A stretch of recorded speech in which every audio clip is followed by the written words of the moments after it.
Letting our time to be.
All right, well, everybody's safely aboard. This hole typically plays downwind. We mentioned earlier that it was short, so it's a short iron or a wedge on that second shot, and that's exactly what DiLorenzo took.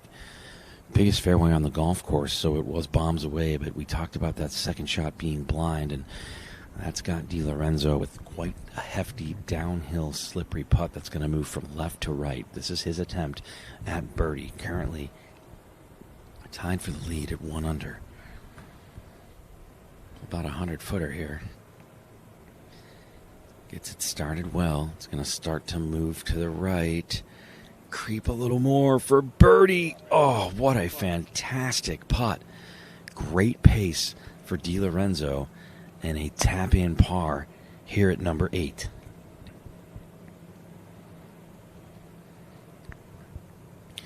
Little bit of his swagger back now, and DiLorenzo, who is usually last to go in the fairway,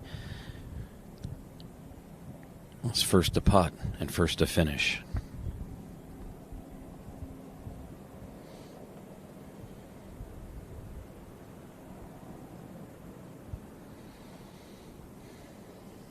All right, Kelty next up. This is his birdie opportunity.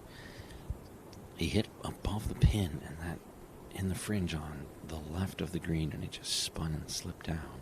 So this one's going to be an uphill putt that's going to move to the left.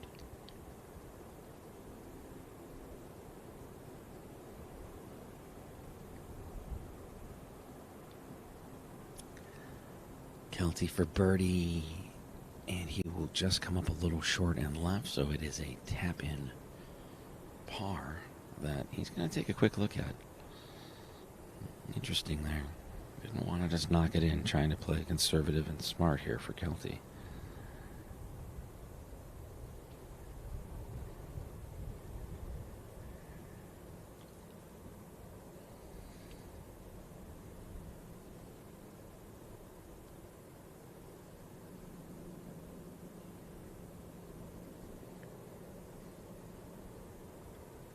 This is Gossett's birdie attempt. Oh, and it just snipped over the hole and falls off to leave a little bit of a tester for par here for Gossett. He is currently even through 7. And my apologies, I must have been a smidge mistaken. DiLorenzo still in the lead at 2 under.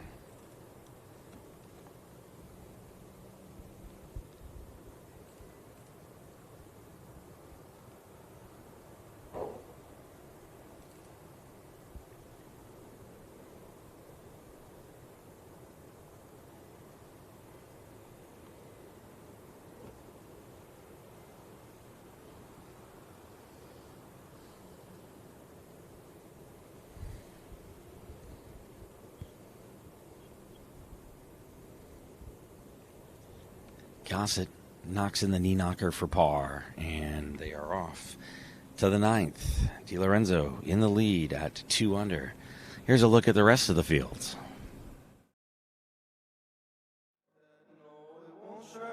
I don't wanna go down the road that I've been before. Wanna go see the world where I've never been before. Wanna see all these people that I've never met before. Wanna go and give you everything and everything and more. I'm like, oh, you're not alone. Cause the times I feel like I can't control what's on my mind, and I just see the light. I feel like I got angels on my side, but then I just feel insane. Cause all the hunger and the pain never change. But I'm thankful for my ups and my downs. So I'm about to turn the shit straight up now. You can trust that.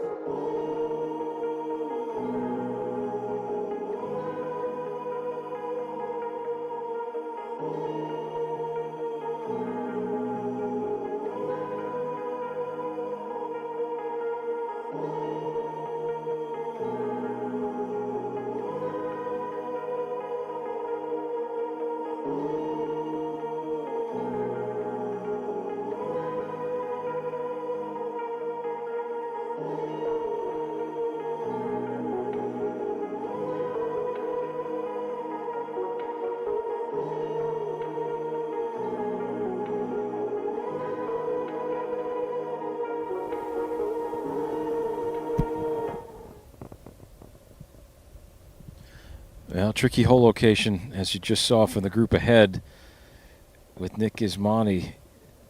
Back left hole location here. This is Braden Forte's approach shot. Right to the heart of the green. He'll have some 30 feet down the hill, sliding from left to right. Austin Cron has hit his approach. He'll have about 25 feet closer to hole high. Now, Spencer Shropshire here, the man in black, tied for second right now, only one behind our leader, Grant DiLorenzo. Kind of a semi-blind shot. Tough to be super aggressive on this, but he had the line. That one's going to pull up some 35, 40 feet short now. And their golf balls on the green look like Orion's belt. All in perfect order right there. Very challenging hole location here at the 8th. But all three safely aboard here at the 8th.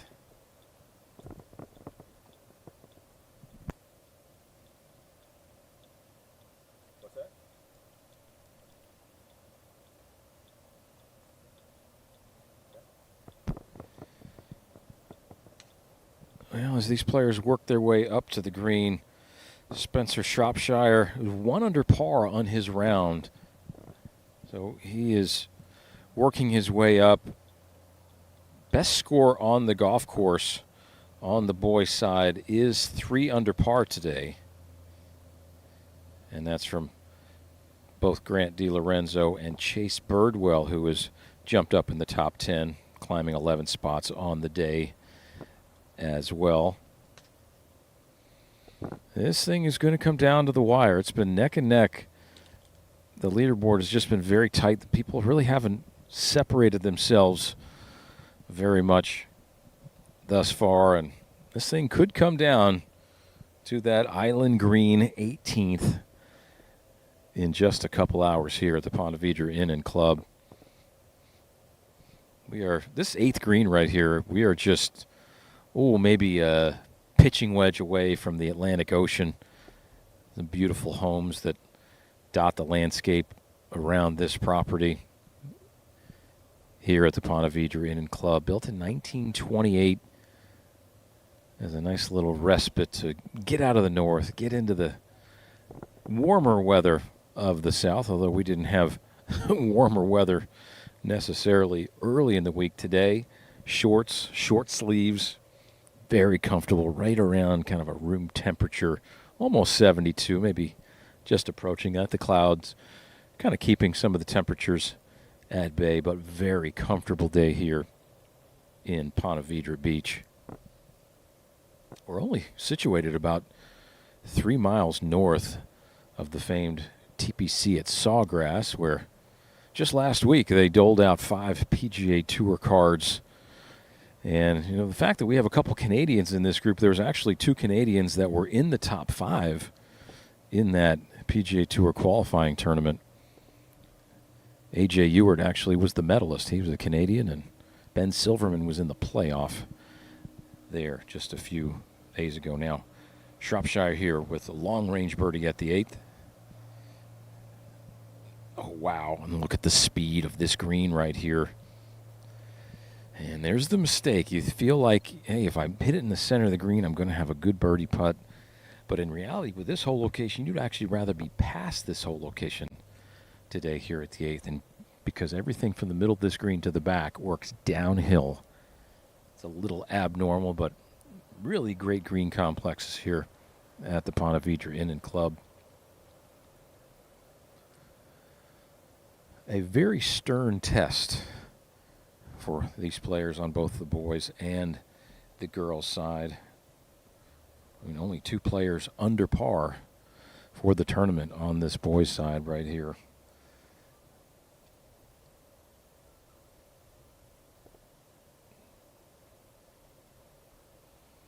All right, Braden Forte lining up a much-needed birdie putt right here. First round leader by 3, co-leader after round 2. Has gone the wrong way a bit today, but let's see if this club can be a benefactor to him. This one's not even close to being high enough or hard enough. And that one's going to dry up about 4 feet short. And that'll be a slider down the hill from left to right for Forte from Aurora, Colorado.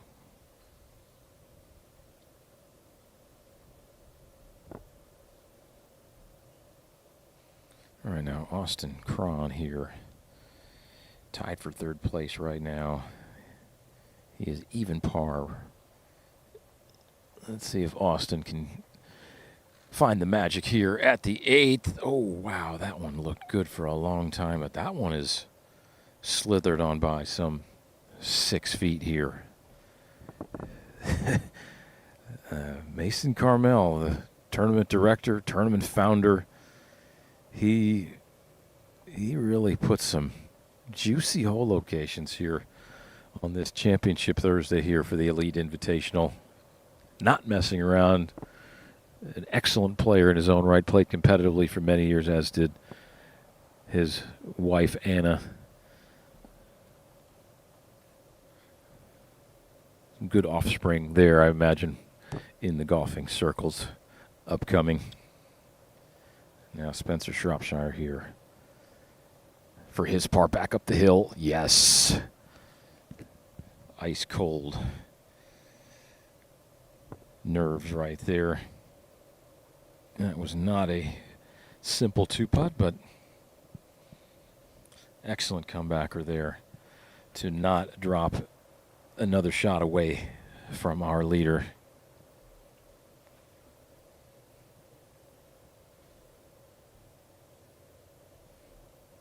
Now Austin Cron here. A little uphill right to left. Yes. Confidently strides that one in the back of the cup.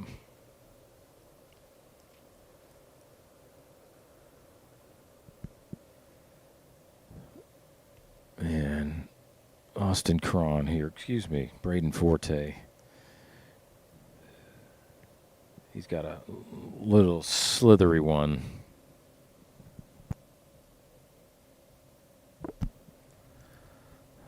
This will be a kind of left edge putt here for Braden Forte. Stay very steady on these. Easy to miss these ones on the low side, which would be the right side here.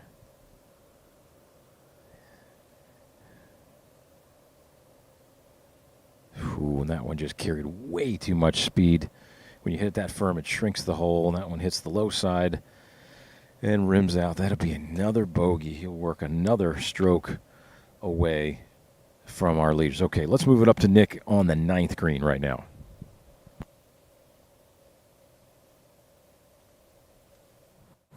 All right, thanks very much, Steve. Everybody, as you say so eloquently, safely aboard here on 9, and another interesting pin position by Mason Carmel, who is on this hole right now, watching on that left-hand side by a grove of palm trees. This is 6th year of his tournament, nears the back 9, and we are 10 holes closer to a winner. Di Lorenzo, the solo leader, at 2 under right now. Hit a beautiful shot that spun back. You take a look at this green complex. That pin position is all the way back. Now there's a sand trap just beyond it that, if you miss this thing long, is a very, very difficult shot to get out of. Everybody is on the green, but Di Lorenzo's ball hit the green, spun back real hard. So now he's got a little bit of an umbrella or a banana style putt. It's going to come down the slope fast, and then he's got to climb it up onto this back plateau to this pin position. So this is all about pace for him. It's going to be relatively straight. It's going to move a little bit to the left, as it comes off of that hill on the upslope. But otherwise, Di Lorenzo just needs to get this speed right.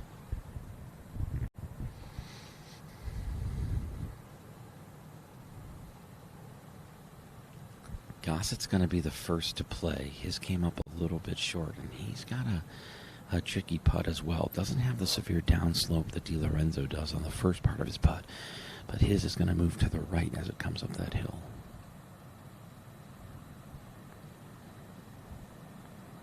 Gossett's attempted birdie up the hill and moving a little bit to the right.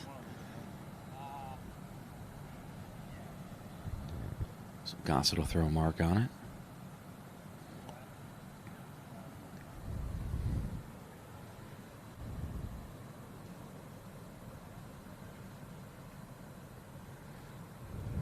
DiLorenzo will have Gossett just move that one away, so here is his attempt at birdie to extend the lead to 3 under. And a phenomenal round for this young man today. One last look. Doesn't waste time over the golf ball, that's for sure. DiLorenzo, he's come up just a smidge short. I told you it was all about pace. Just a little bit left for par there. About a 3-footer, 3.5-footer. He'll throw a mark on it, and that'll bring up Kelty. He is just one back of the lead at 1 under and has this for birdie.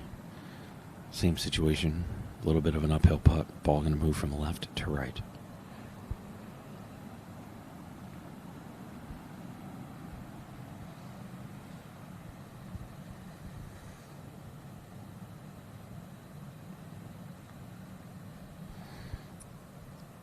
Not too bad. Had to play that a little bit higher above the hole there. You could see it take off and just start to move right away. So about a 1.5, 2-footer left here in order to knock that in for par. It's going to mark it. And it does now. So all 3 with par attempts here at the 369-yard number 9.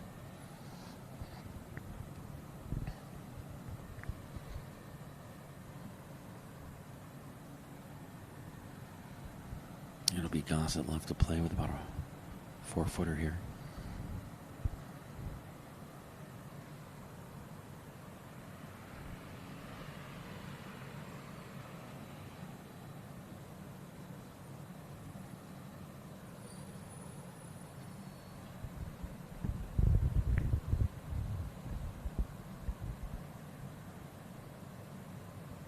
All right, so Gossett in for par. That will bring up DiLorenzo. Just a little bit of work left to do here for the solo leader right now.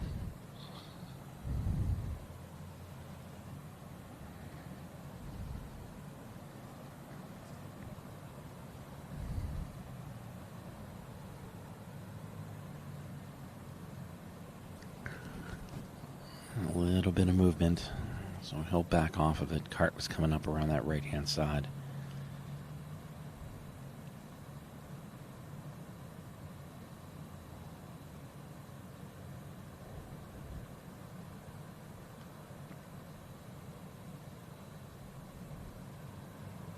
DiLorenzo in for par. He remains at 2 under. And Kelty for his par attempt as well. Not too much in this putt right here, but better safe than sorry at the moment. Kelty all day has marked these short ones just to make sure. Clearly cognizant of where he's at right now. Gotta think through this here.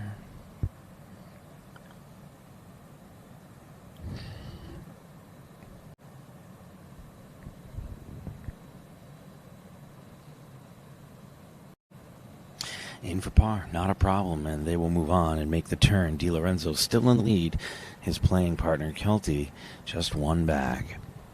I had a chance to catch up with the head golf professional here at the Ponte Vedra Inn and Club ahead of the Elite Invitational to talk about this course. And even though he's new to it, he certainly has a lot of passion for it. Nick Gismondi with Baby Grand Golf, and this is Josh Wolf, the head golf professional here at the Ponte Vedra Inn and Club. What a special golf course this looks like, and just what's your experience been with this facility? It's been a year now for you here. Yeah, it's a great test of golf. It's a little bit more open off the tee, but what really protects the golf course are the surrounding areas and the green complexes. It's going to be a challenging few days, especially tomorrow with the weather conditions we've faced these last few days.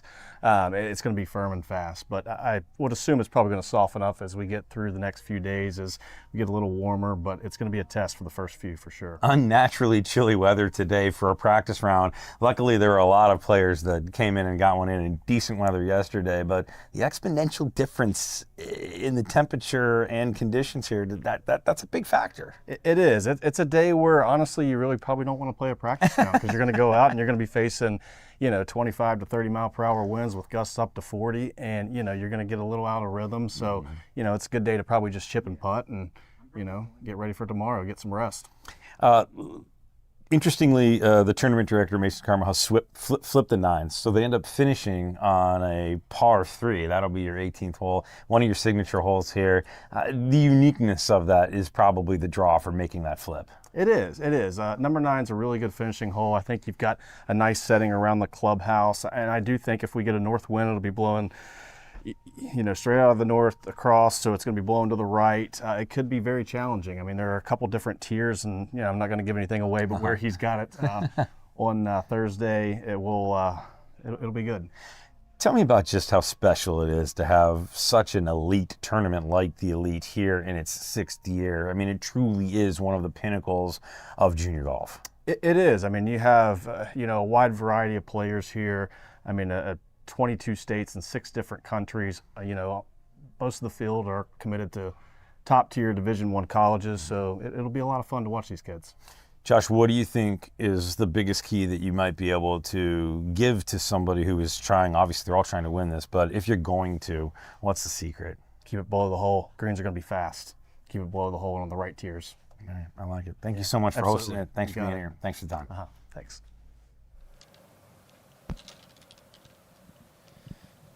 Okay, our final group has made it to the 9th green right here.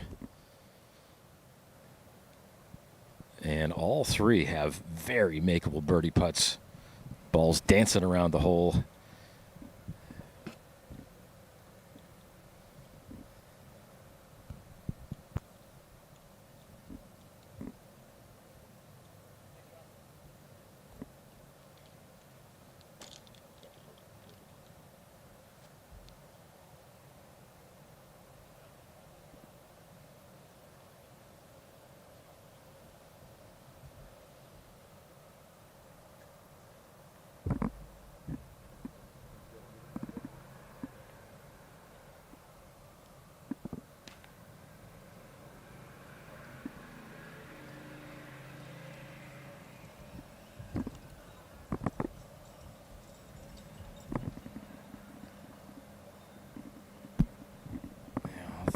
All 3 of these players, great birdie looks right here.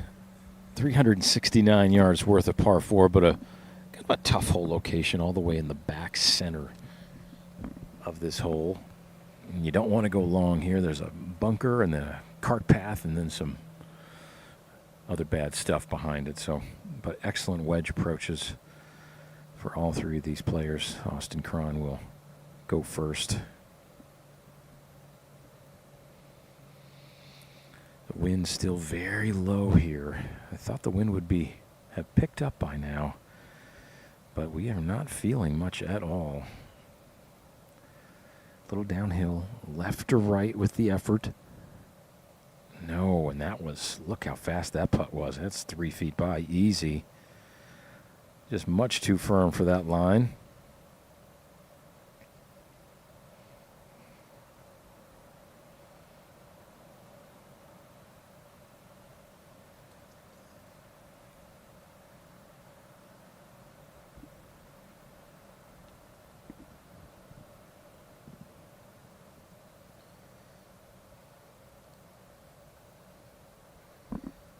Austin Cron just can't quite buy a putt right now. Just 2 strokes behind our leader. All right, well, it's time for Braden Forte to start making a run if he's going to make it here. Our overnight co-leader really struggling on this 9 holes. He is 4 over par on the day, 3 over par. He is 5 strokes behind now, so he's going to need a lot of good things to happen at the moment. And it starts right here. Gotta hold these putts. This is a golden opportunity. Yes, there we go. There's step 1 of the comeback there for Braden Forte. A nice birdie 3 to finish out the 9. But really a case of the pulls on this front 9 has thwarted his efforts to remain on top. All right, now Austin Cron still did not hit the ball, hit his birdie putt inside of Spencer Shropshire's birdie effort here. So this for par. Ooh, that one curls in on the edge.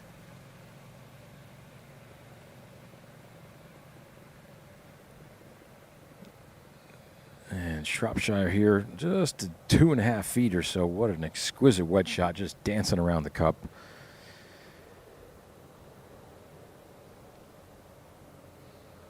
This should be just a basic straight in here putt you've hit 1,000,000 times.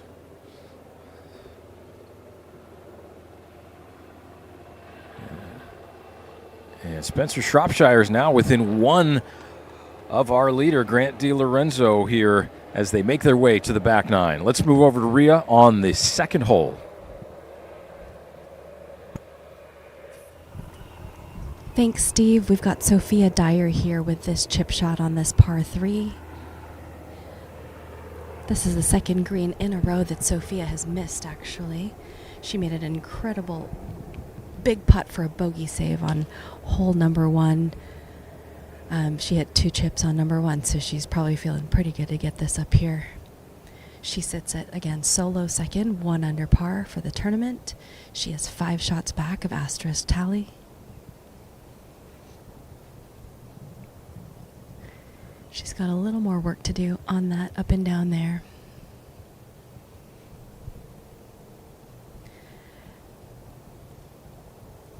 Asterisk Tally here. She is again going through her aim point process. She is coming off of a birdie on number 1. She made a great birdie putt on 1 and is now at 6 under, 5 shots clear of Sophia Dyer. Looks like that's a 2% slope for Asterisk, so not as much bend as the last putt that we saw her hit, which was a 4.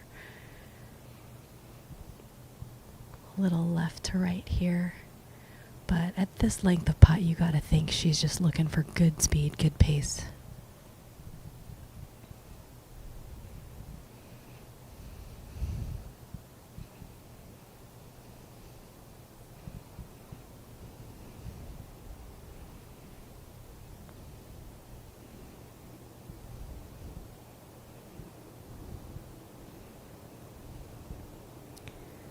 These greens still have some good speed to them, but not quite as fast as the last couple of days. I think just the moisture on the greens are making them a tick slower. And that lack of wind, the wind really helped dry them out over the last couple of days, and today with it being so calm.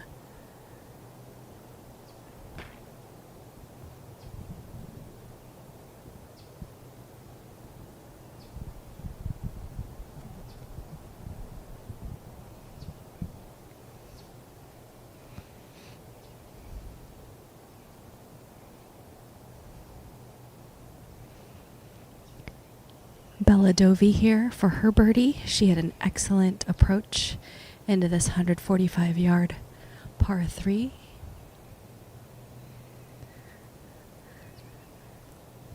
I was just speaking to Bella's dad, and he was saying she craves harder conditions. She's had a harder time today in these perfect conditions. And I told him I can relate as a player. Sometimes the challenging conditions really makes you be creative and gritty.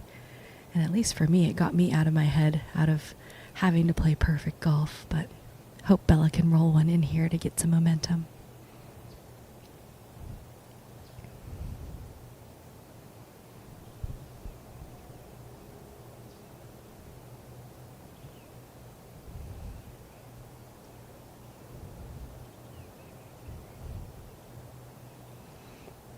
Tap in par for Bella. She sits in tied for 4th place.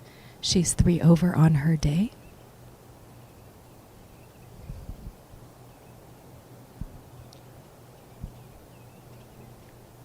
Sophia Dyer now, again, really decisive, quick player.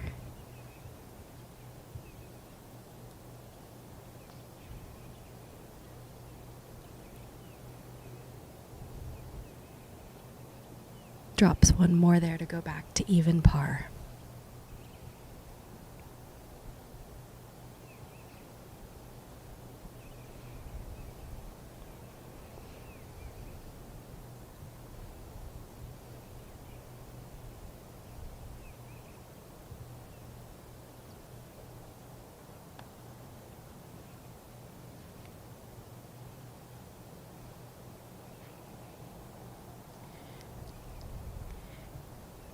Here's Asterisk Tally to clean up her par on this par 3.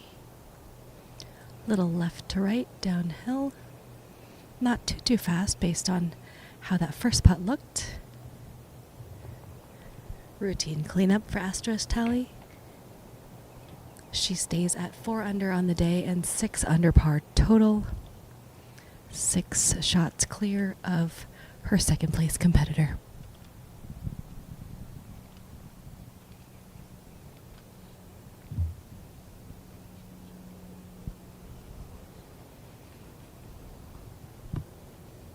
We are going to hear from Mason Carmel. He is the founder and tournament director of the Elite Invitational.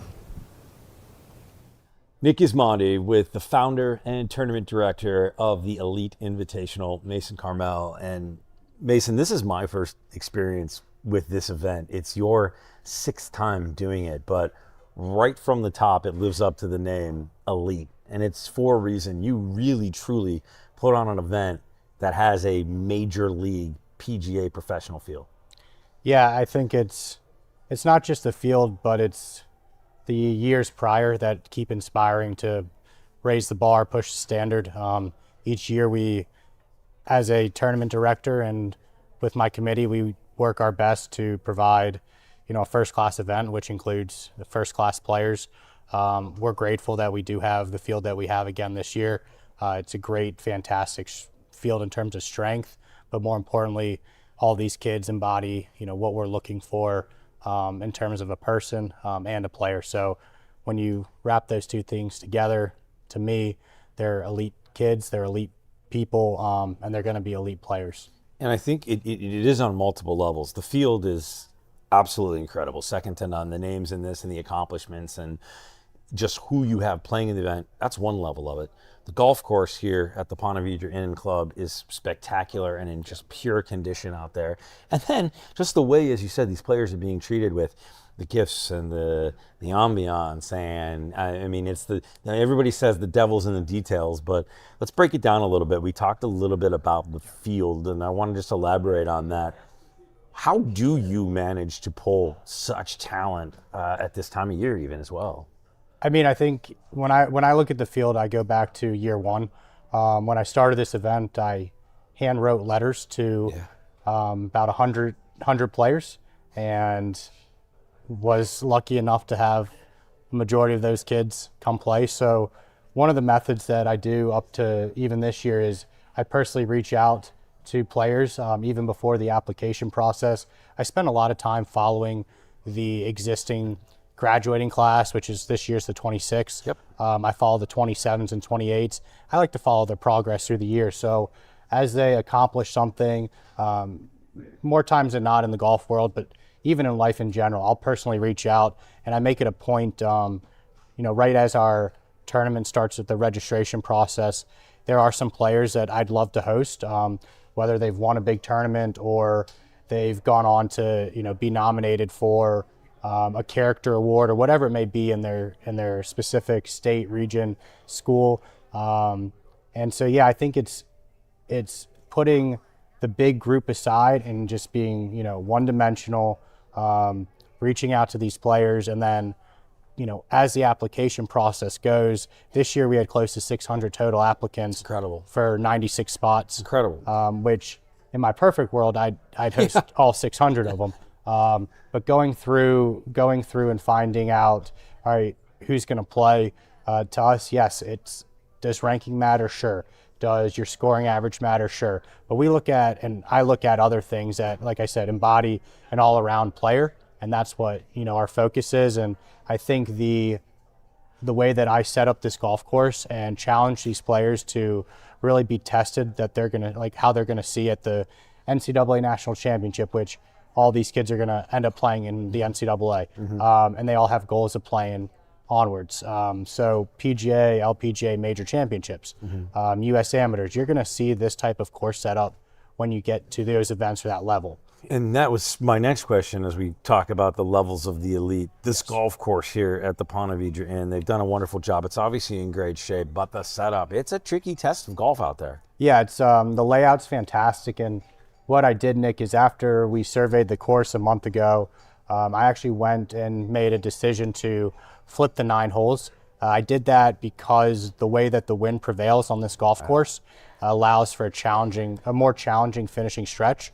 So by flipping the 9s, the players on a traditional wind coming down the wire to leave their legacy, is like I like to say, that finishing stretch is going to play into the wind, which how we have it set up now, where the traditional layout they would have downwind, which gives a lot of wedge shots or shorter irons with how far these kids hit it. And I like to see players who are able to step up with a mid iron and hit a good shot coming down the stretch. Not to mention, interestingly, one of the signature holes here is number 9, but because of that flip, is number 18 now in the tournament. And it's a tricky little par 3. Yeah, it's good. It's, again, with the typical wind out here, they're going to see a little bit into their face, a little left to right. I've got a great final pin placement for the last day. Yes. And, that green also has a slight 2-tier, so it requires a good golf shot, and also requires, if you've got a 1-shot lead coming in and you've got to go make 3, it requires a good golf shot and 2 good putts. Yeah, it protected a little on the right with some sand. Obviously, water comes into play, and it is the 18th, so you'll have a bit of a crowd behind it. It's finishes at the clubhouse. Yeah, I mean, looking back at years prior, we've had, around 100+ people end up spectating around that green. So looking at it and them being able to be on the bridge, behind the green, and just seeing everyone there, I think it's going to, really take what this course has to offer, and even their membership. If you're sitting there having lunch, you can look out the window and see this finish. It's going to be incredible.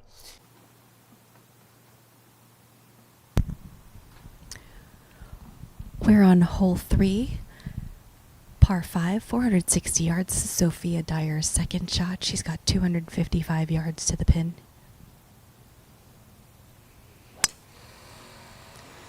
Just playing it out to the left there, did not take an aggressive line at the green because there's a big fairway bunker that's an intimidating look on the line of the green. So Sophia's out safely to the left.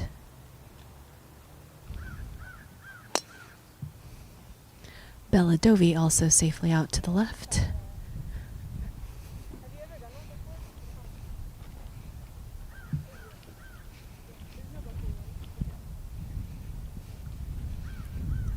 Asterisk Tally again with a bomb of a drive, significantly longer than her competitors here in her group. She should wait for the green to clear. She is only 218 yards to the center of the screen.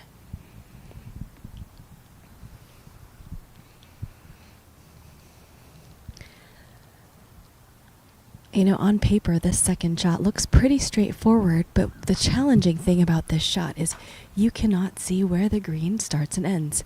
This bunker that's right in front of the players really restricts their view. The lip of it goes pretty high, so you're seeing only about half of the pin when it's in, and you don't know where the green starts and stops on the edges, right or left edges of it. Really got to trust your hole location sheet.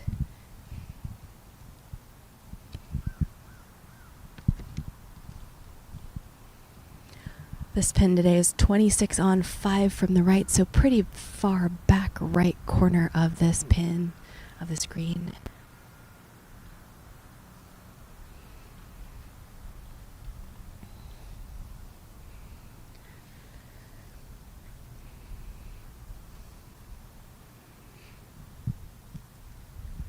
Again, asterisk here, waiting for the green to clear for this second shot on this par 5.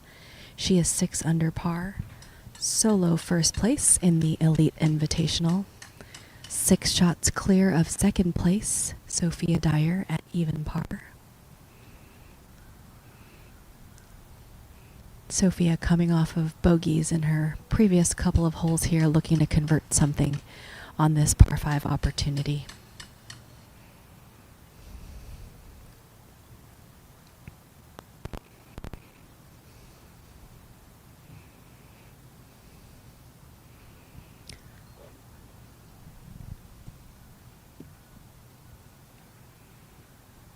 The shot probably playing closer to 230 just because of where the hole location is.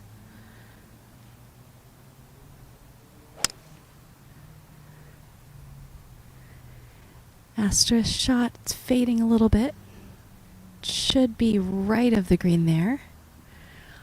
She's going to have a tricky chip shot, but the advantage is Astra is going to have that distance and it's likely pin high.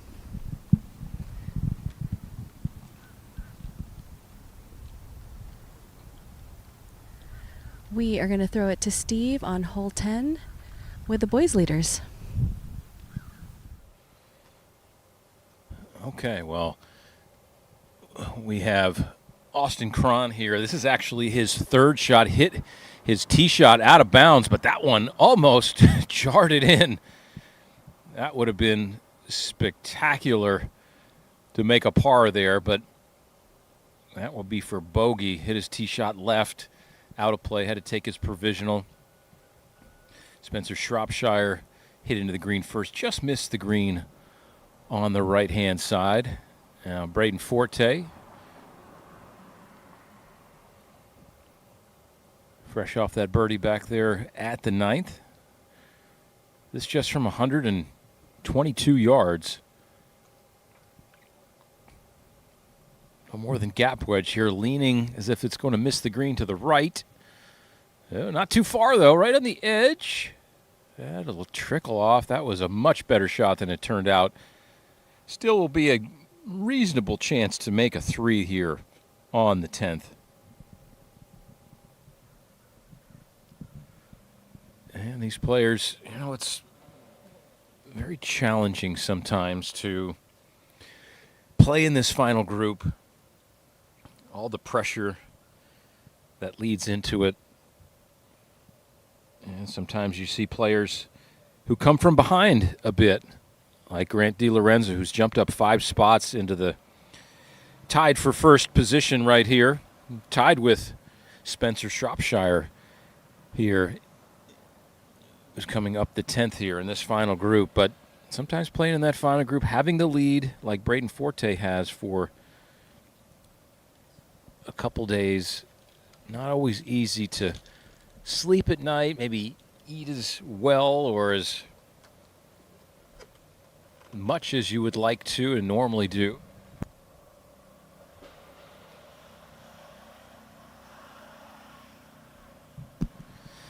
But this golf course, I mean, this is a very gettable golf course today. The wind is so much just, I mean, you see the flags here, they're just laying totally limp.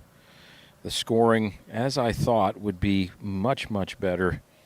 I think your scoring average, I mean, the scoring average from round 1 to round 2 went down 2.5 strokes from that high winds in round 1. Yesterday the winds were a little bit less from the north, but they were still out there. And today I bet will be, even with some challenging hole locations, I bet today will be the best scoring average that this has seen, just be given the fact that the wind has not popped up. I mean, they have, you know, it's supposed to come from the southeast quite a bit today, and it would be more back into the wind on these couple holes that these players are playing, but it's really, there's just not much of it. They had forecasted it to be 10, 11 miles an hour, pretty steady, but the cloud cover, and we have just not felt the effects of this wind just yet.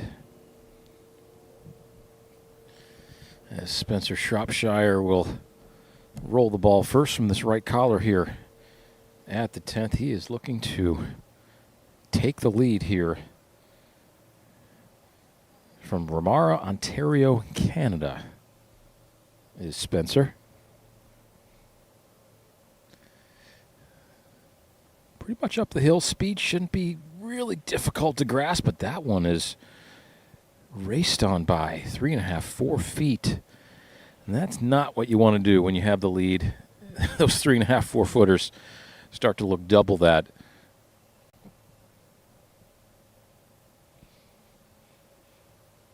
Just a little extra stress, but I will have to say these junior golfers, they don't carry as much baggage as old competitive grizzled veterans like myself do, so they tend to shrug it off pretty easily and move about their business. And Braden Forte will go through his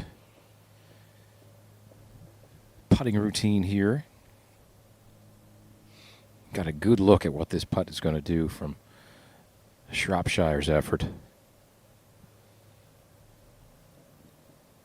Kind of up the hill, and then as it gets closer to the hole, this green tends to flatten out. So let's see if Forte can make it 2 birdies in a row.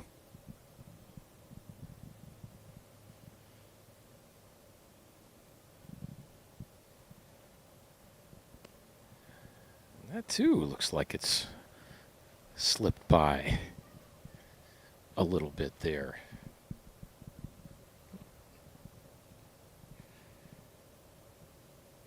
Yeah, Forte will have 3 to 4 feet for his par. All right, big putt for the mentality of Austin Cron right here. 2 back coming into this hole. This one to only drop 1 shot after the out-of-bounds tee shot here at the 10th. Now, and you can see the frustration starting to boil over. Can't give him away 2 at a time when it comes to the back 9 on championship final round day.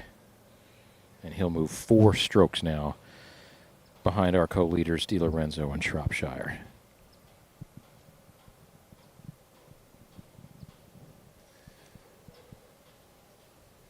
And just a little cleanup here for our leader.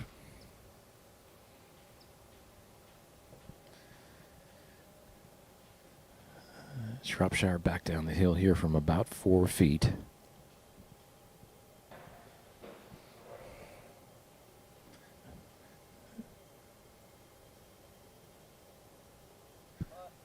All right, good roll there. Let's head up quickly to 11 and Nick. Oh, thanks, Steve. Let's catch you up real fast here. Moving cameras, sorry about that, everybody, but DiLorenzo found himself just over the hazard line, but not in, was able to get a club on it, so he is lying 3 right now, putting for par. He parred the last, so did Gossett, but Kelty went out of bounds on number 10 and tripled. So the situation as it exists is Grant DiLorenzo is at 2 under. Spencer Shropshire is at 2 under as well. And Kelty with that triple on 10 finds himself at 2 over. So DiLorenzo right now, this is his attempt at par. Uphill putt, about 60-footer.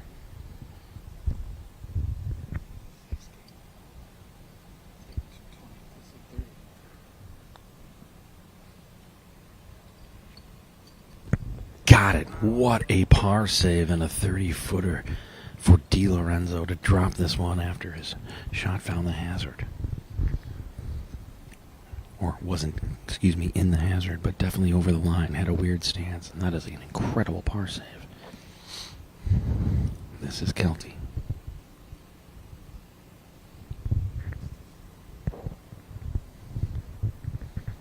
Nice putt up the hill. Putt moving to the right. Oh. What an attempt at birdie that would have been to get 1 back after that triple, so he'll just tap in for par.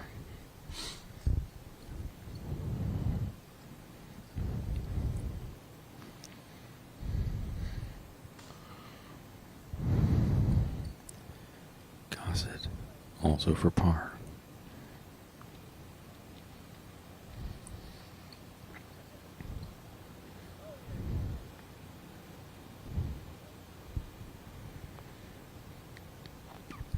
Just too much curve on that one, so Gossett will tap in, and we will move on to the 12th.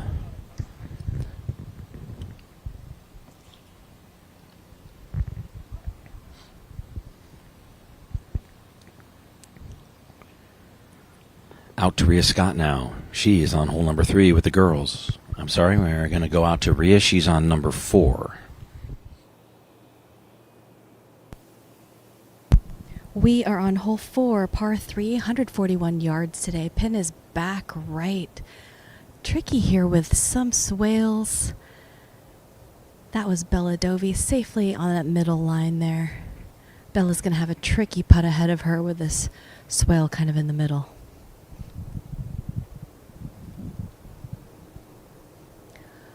Looks like Sophia Dyer is up next. All 3 of these gals are coming off of that par 5, number 3. None of them made any birdies. I know they were all pretty close to the green. Nobody was able to convert that up and down.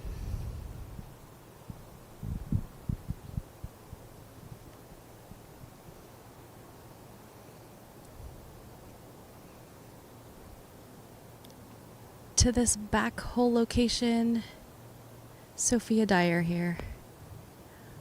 Better line, safely there. She's going to be glad to have a green in regulation after missing a couple early on this side. Again, really decisive group of gals here. They just get up and hit it. Obviously, they're all staying in their own process, staying within their own pace. But I'm really proud of them for their pace of play and knowing what pace of play is best for them. Asterisk tally now.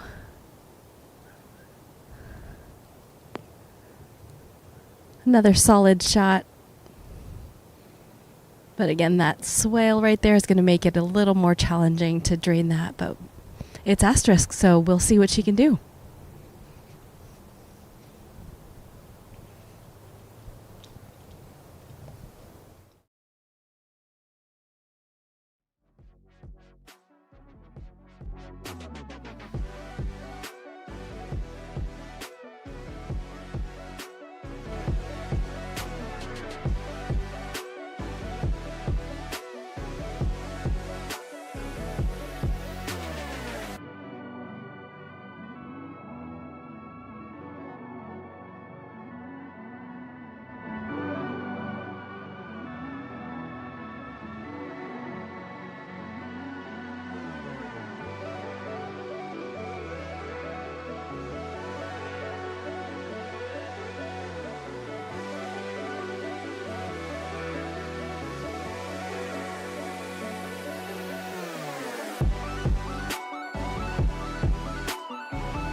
We're back here on the green with the girls, the lead group.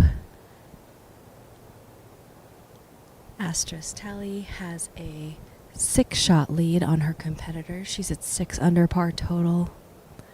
All 3 of these gals safely on the green. Got to pay attention here because sometimes these gals, when they're not sure who's away, sometimes they'll just putt. Asterisk does have her ball down, but from my view, she's not away, so...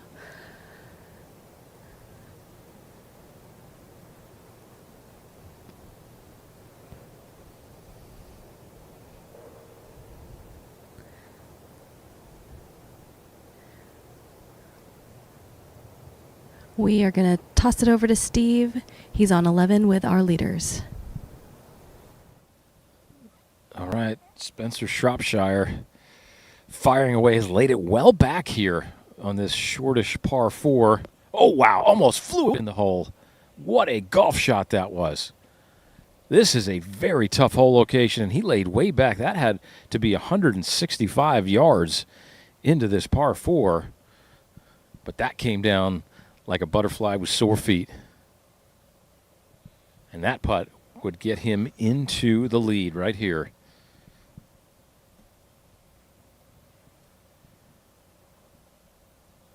Now, Braden Forte right down Broadway here off the tee, looking to be just as aggressive. Oh, and that ball just doesn't spin back, but right on the back edge, 15 feet back down the hill for Braden's birdie.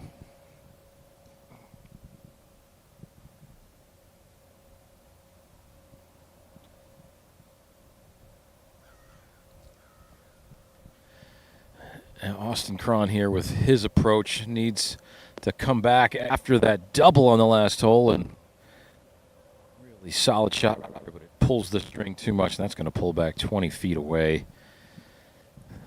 All right, let's head back to Rhea with what's going on the girls' side. Asterisk Tally just hit her birdie putt there. Just left it short. Again, a challenging putt as she had to go up the ridge, and then it goes away from her a little bit. Sophia Dyer has tapped in safely for her par, and it looks like Bella Dovi also has a tap in as well. So no movement on the leaderboard on this hole, just like the last.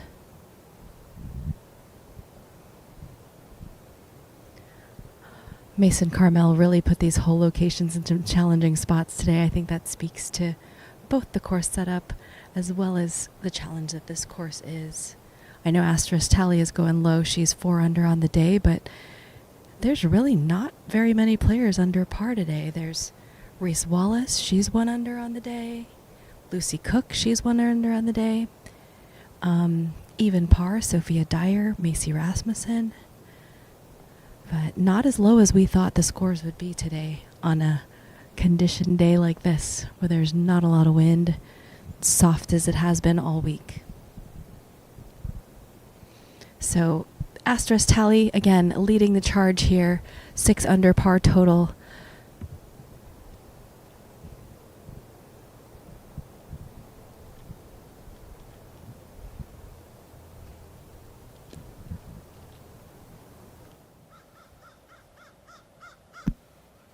All right, back on to the 11th.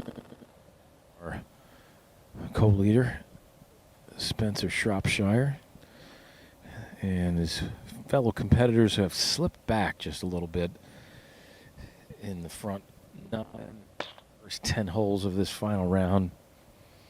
Amazing what final round pressure will do to a golfer. Sometimes the breath gets a little quicker, the grip gets a little tighter on the club. You don't go through maybe the same pacing that you normally. Maybe you take too much time over the ball. Maybe you take a little.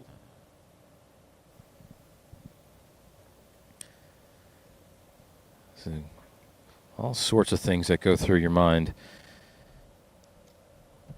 And what these players are doing, they're just trying to learn how to compete and what goes through their mind and what their body feels.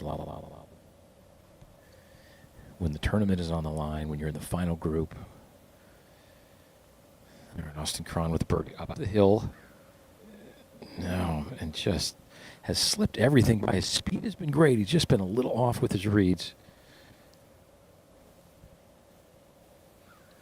A par for the Canadian. Number Forte. Unfortunate bogey back there on the 10th, so he is not having the final round that he had hoped for. Well, they say when you don't get what you want, you get experience. And he's getting a lot of experience today. This one down the hill, a little slippery, though. And that one could have gone in for the same money. That one is trickled by some 3.5 feet.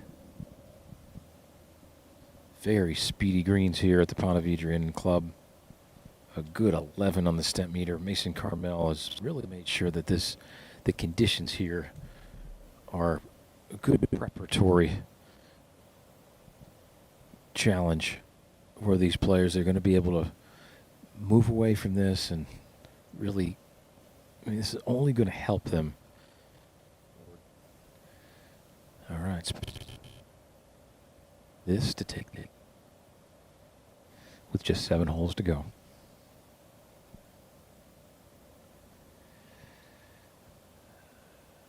Well, and he just couldn't quite give that one enough pace to hold its line, and he may rue that one at the end of the day.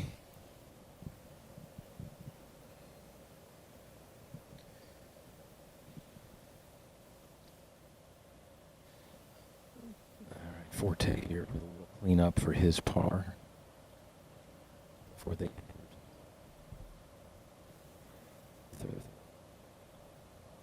all right, safely. Well, I did mention Mason Carmel, a tournament director, a moment ago. Let's hear some of his thoughts from earlier in the week.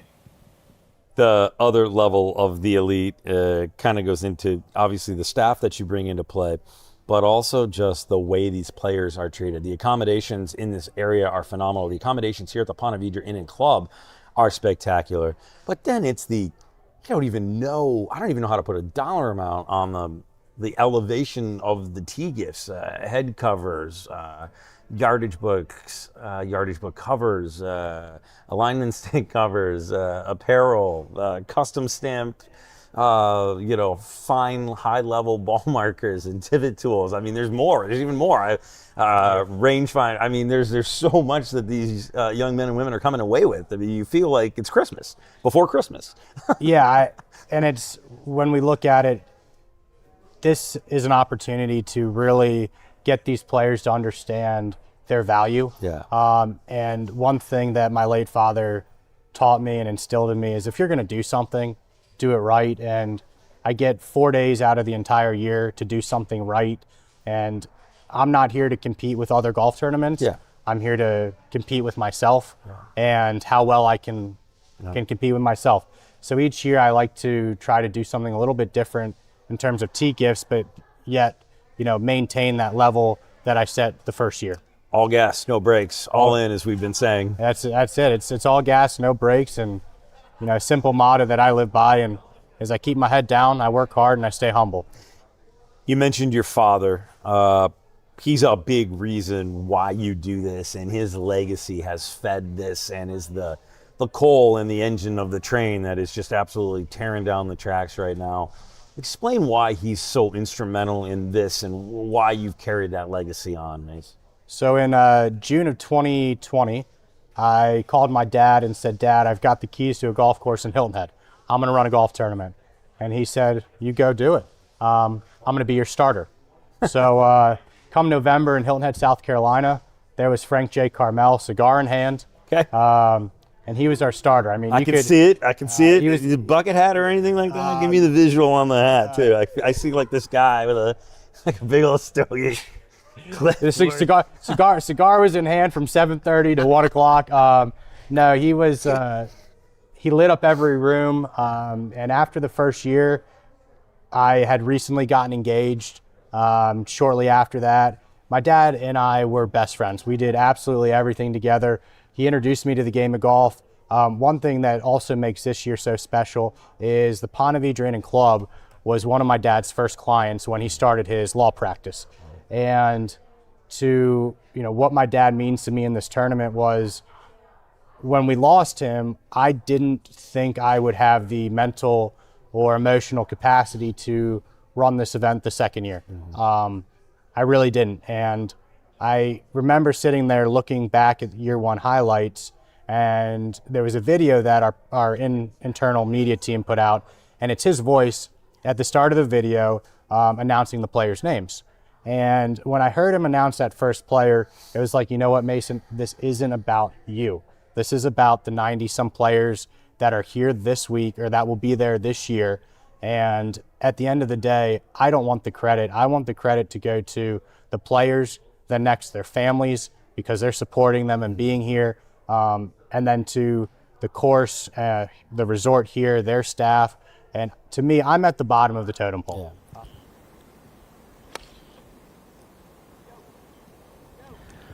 244 yards. It was Di Lorenzo here in go zone for him, yelling at it to go. Takes a high iron, cuts it low. I think he should be in good shape right there as he put this one just, might be just left of the pin, but it's a par 5 that's gettable, and Di Lorenzo, he is still at 2 under. All right, let's head back out to Bria Scott. She's on 5. We've got the gals here on 5. They just hit their second shots. Both Astris Talley and Sophia Dyer hit smart iron shots out to the left. This is a really guarded green for a par 5. Pins tucked all the way to the right near the water over a bunker, so smart second shots by these gals. Irons in hand, left side of the fairway. Should have good angles for their approaches.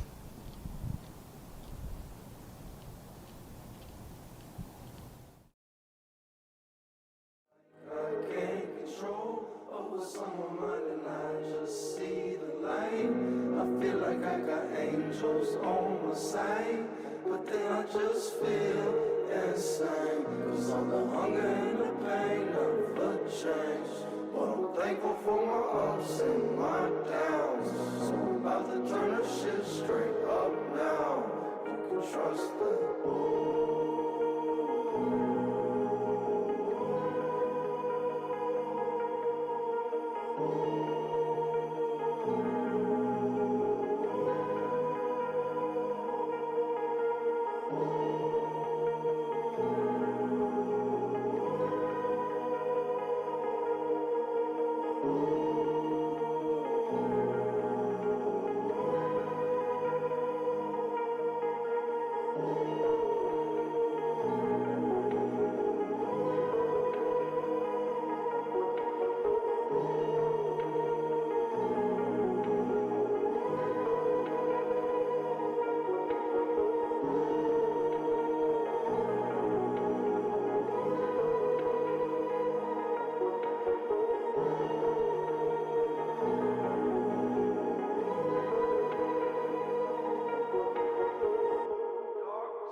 All right, well, we talked about this hole being very gettable off of a good tee shot, and that is exactly what Di Lorenzo did. He trusted his line. It is reachable in 2. That's not necessarily smart, though, because this green is very elevated, and that is what Di Lorenzo ran into. This one comes up just short, and it would find that trap at the very front. He had about 244 in, so came up just a little bit short. He went with the high iron, managed to chip out of the sand, and finds himself with about a 20-footer left for a birdie. So on in 3 and in good shape. Everybody else on in 3 as well. Luke Kelty taking a look at his big backup here coming up. So we'll have a couple features for you and a lot of RIA. That's right. 2 groups on the next tee. First to putt will be Gossett.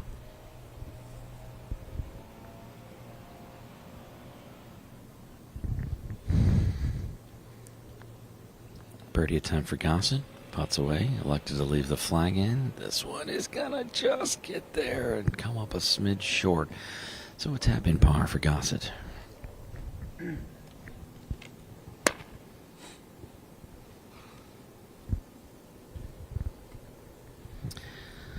No problem here. That's a gimme in anybody's book, but he'll tap it in.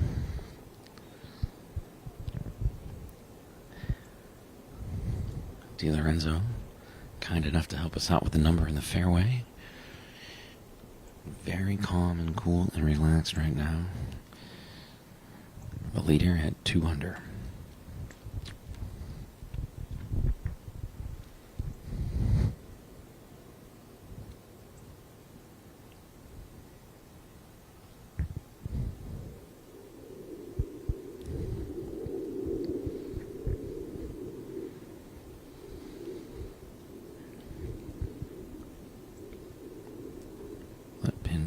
All the way back. It's going to slope a little bit to the left here. This is DiLorenzo for birdie.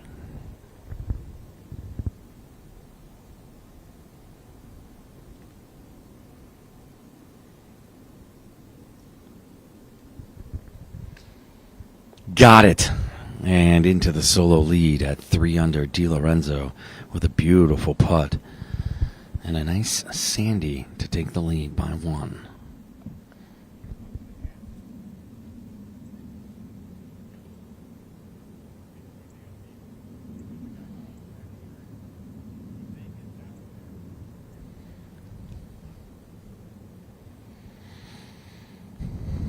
Luke Kelty, nicely done on a birdie to get him back to 1 over after a triple on the 10. So your solo leader is Grant DiLorenzo at 2 under. Let's get out. Taria Scott standing by with the lead for the ladies. We are out here on hole 5, par 5. The girls just hit their 3rd shots onto this hole. All of them hit wedge shots. From the left center of the fairway, nice little angle, using a lot of the green.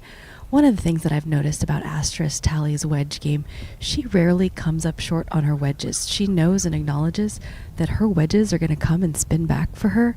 So she's a pretty aggressive wedge player, but she really understands and knows her yardages.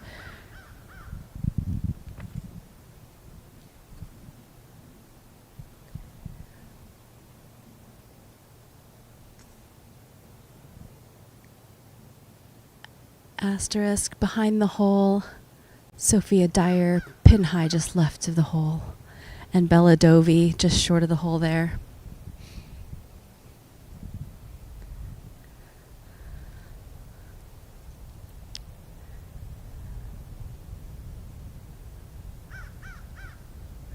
Again, this green really challenging because of a few factors. Tough to see this back section where you're hitting to. Guarded by the water on the right, that bunkering in the front, just really challenging to see what you fully have to work with. So all of these girls, all things considered, hit very good shots up here on their 3rd shots.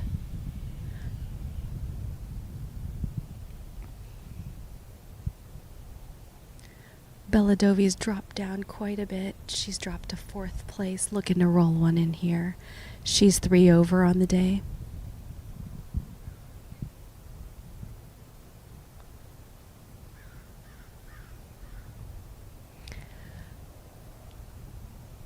Good pace for Bella. One more tap in for her.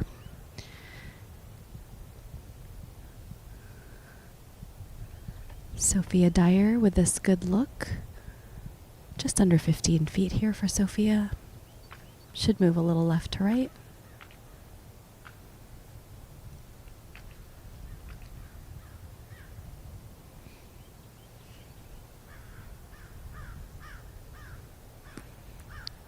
Just low for Sophia and one more tap in.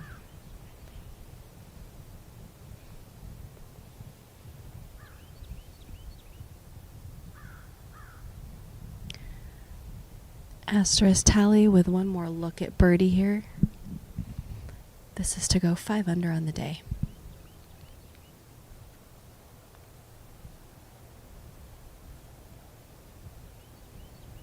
Give it a good run.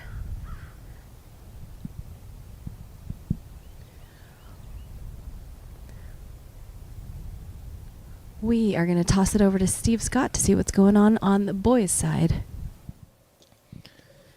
Yeah, we've got some developments over here. Players are all try to go for the green right here. Spencer Shropshire is just short of the green in 2, in really nice position here for a 40-yard pitch and run.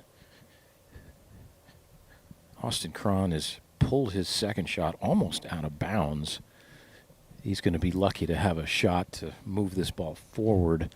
Not going to have much of a backswing. And Braden Forte has pulled his second shot. He's pin high, but he's got a very difficult third. Yeah, this would almost be the shot you'd love to hit like the intentional shank on. He doesn't have much of a backswing. This is going to be very interesting here of how this one comes out.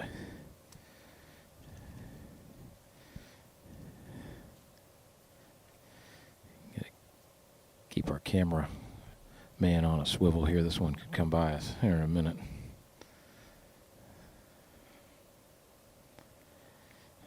Yeah, it's like you can't open the face enough to hit enough of a cut shot with a wedge and make this happen. What he was trying to do right there. So it's always challenging to have a backswing that's limited. And he's got to take more club and just have a shorter swing is what he's got to do. But there's a bunker in his way. There's a lot of things that could go wrong here.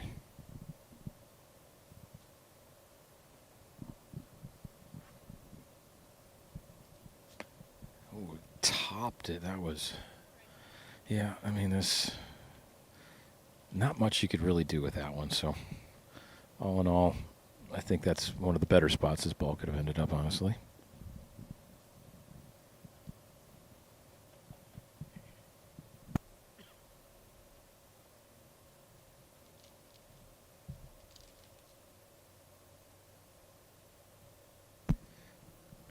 Spencer Shropshire is going to pitch and run this ball.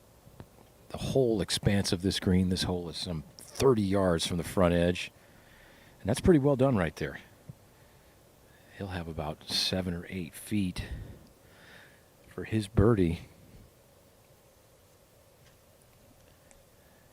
A very important birdie to get back tied for the lead. Oh, look at this one. That was phenomenal from Austin Cron right there. That pulled up just a few feet short.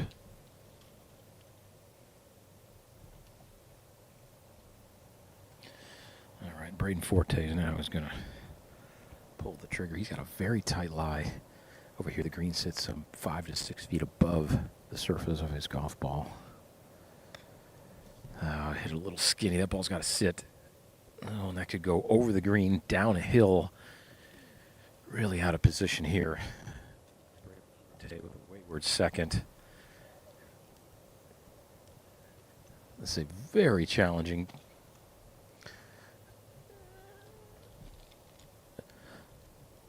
All right, let's head back to Rhea on the 6th hole with the girls.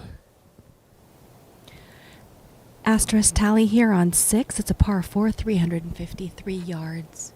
She has got a fairway wood or hybrid in hand here, as definitely with her length and this dogleg left, there's an opportunity for her to possibly run through the fairway with any more than that. On the line that's the widest part of the fairway, it looks like the maximum number is about 249 for the girls. Smart play by Asterisk there. She should like where that finishes. Sophia Dyer here also with a fairway wood.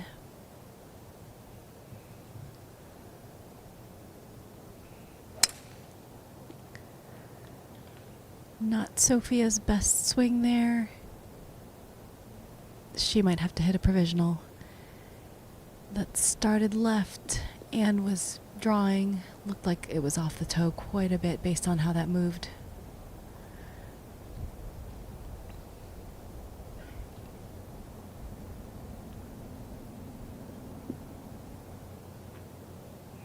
This is Bella Dovey here, also with a fairway wood off this tee.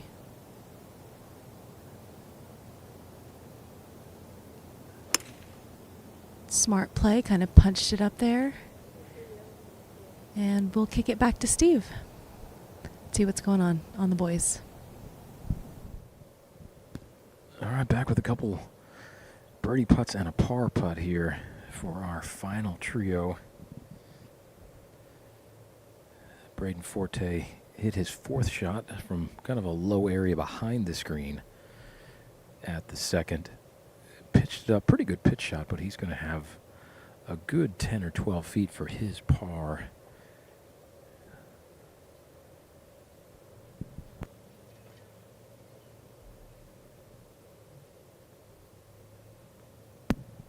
Yeah, this is kind of a whole location. You get out of position here at the 12th. And you can play a little ping pong. This green sits very much perched up here. Very much the defense on this, what is other than a defenseless par 5.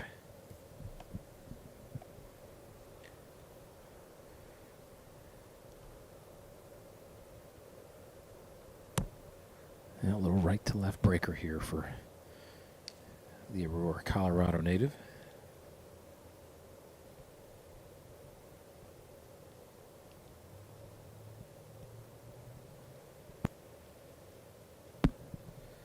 And that it's going to be a big fat 6, and that's what you don't want on a par 5 that you can get home in 2 on. And that may just end his chances. He really needed to make a birdie or eagle here to try to get back into the thick of things here in the final round of the Elite Invitational, but that will push him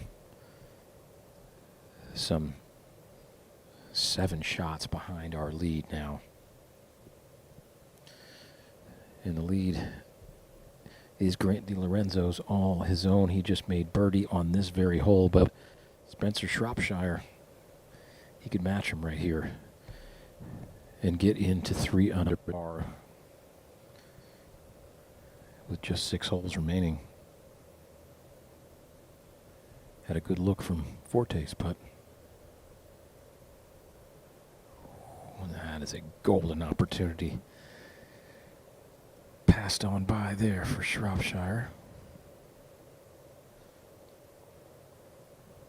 And he'll remain with just 1 behind, but a couple of missed opportunities on the last 2 holes for Shropshire here. He could be in the lead. You know, Austin Cron here. That was pretty well done on the par. That was a par effort there. A very good par at that. All right, these players are going to make their way over. They're trying to alleviate some of the strain of the backup on the par 4 13th, but they'll still have a little bit of a wait here before they play away here.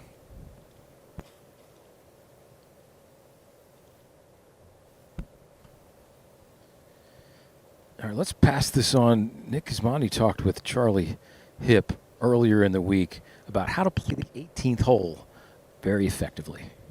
Nick Gismondi with Baby Grand Golf, Charlie Hipp, and we're going to hang on a hole. It's the iconic number 9 for this tournament, though, playing as number 18. Yes, sir. When's the last time you played a 18th hole as a par 3 in a tournament? I don't think I have ever seen a 18th hole par 3, but it's a pretty cool finishing hole right in front of the clubhouse. So pretty neat. It's their signature hole. It is very cold out here, so we're not going to judge Charlie on anything that happens. But tell me what we got here. What are you thinking off the tee? I honestly don't know the number yet, but it looks like a front pin. We got a bunch of wind into off the left, so probably something flighted. Anywhere on the green is what I'm looking for. So. All right, let's see it, buddy. Yes, sir. 115. 115? Yeah, 115. Wind at you. Off the left. Okay. I'd say it's probably playing like 125. Okay. Honestly, so I'm aiming like left side of the green, keep it away from those bunkers, and just let the wind take it back. So. And so what's that club? What's the It's 125 probably gonna be a club? knockdown pitching wedge. All right. So just 3/4 pitching wedge from there. All right, let's see it, buddy. Yeah. The camera tends to bring out the best in you. Yeah. I couldn't hit a shot. I can't feel my hands. I know. I can't feel my nose.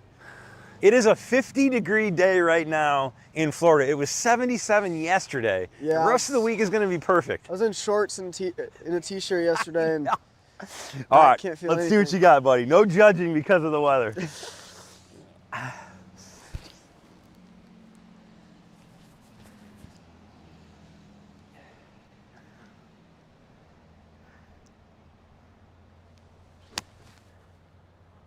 Okay. Go in. Go in. Go in. pretty good number. That's not bad. Not Good bad. shot. All right. Gotta make that. I love it. Let's do that putt. All right, so you're going putter because you're just off the green, obviously. Yeah, just That's on not the a chip. fringe. I could chip it, but you know, a little camera shy, so can't. Little camera shot. You didn't hit it. You told me you didn't hit a good shot in like 4 holes, or Yeah. you stick these I two. think Look at we- you I two. think You we almost spun stomped it. them. I think we spun it off a little bit, but Hole in one on camera would have been fun, Hipper. not bad. Yeah, you can do fine. All right, so honestly, the fringe out here is pretty pure, so I don't have to worry about that. But it'll be a little bit right to left. I'll take the pin out for this. I'll take the pin out for you. Okay. Did you hit? Whose is that? Is I that think yours? That's where Cheyenne's Wow, landed. nice. All right. Yeah, so grain into definitely breaking right to left. So just try to knock it in. All right, well, knock it in.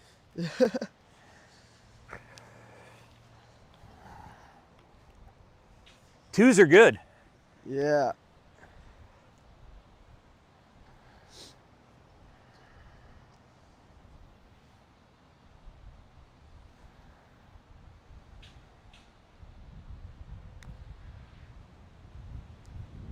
Oh, Hipper, you had it if you hit it. Didn't hit it. You had it if you hit it. Tap-in pars are Tap-in also par. not bad. I'll take it, Oh boy. sir. Charlie hit. That's hang on a hole. Yes, sir. Good stuff, my guy. Thank you. Appreciate you. Good luck in the tournament. Thank you. All right. We've got the girls here. Lead group. Bella Dovey found herself in some trouble here on the par 4th, 6th hole. She was right in the middle of the fairway, but she has left herself a challenging bunker shot right up against the lip. Really tough, especially considering how long she has to carry this shot.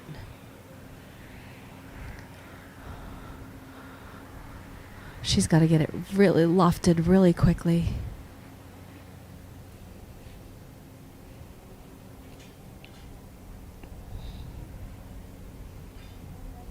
She managed that really, really well. Incredible shot for Bella.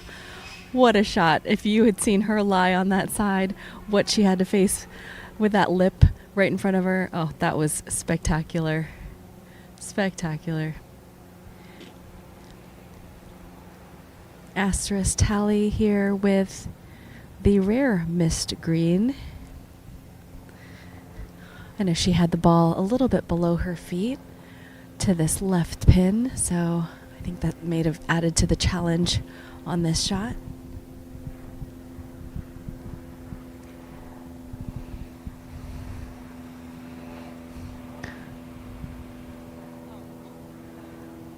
Again, spectacular shot by Bella Dovey.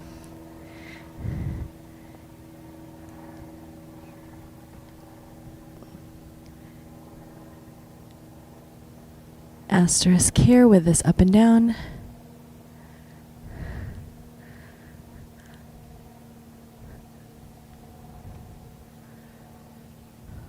Really solid shot by Asterisk. She should have about 3 feet to clean up her par.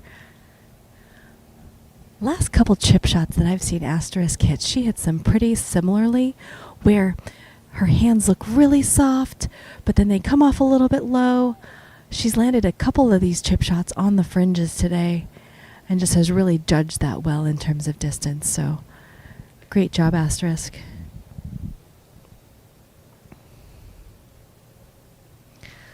Sophia Dyer here looking at her putt. Sophia, you might remember from her tee shot, had an errant tee shot out to the left, hit some trees. It was actually, we were questioning whether or not it stayed in bounds, but it dropped straight down. She had the opportunity to punch it out back into play, and she lies 3 right here. This is her putt for par.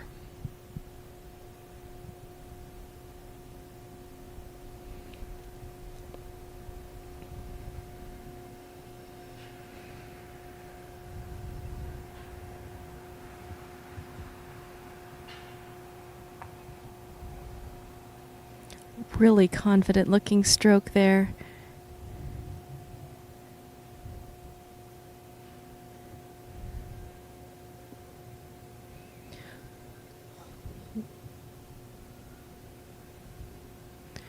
We will pitch it over to Nick on the back 9 with the boys.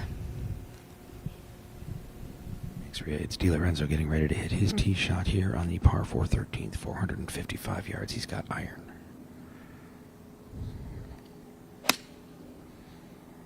Beautiful shot. He's taking on that right-hand side, yelling 4, but he's trying to carry it over that waist and cut the corner a little bit. He's got some room over there.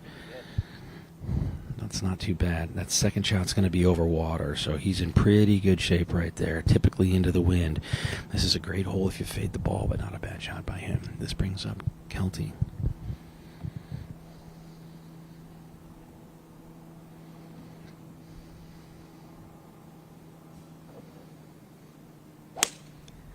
Kelty with the hybrid does move that one a little bit to the left. Not a bad shot, actually, for him right there. That'll give you a good look in as you get the second shot over the water. A slight dogleg to the right. Di Lorenzo played that perfectly. Kelty played it a little safer, and this brings up Gossett.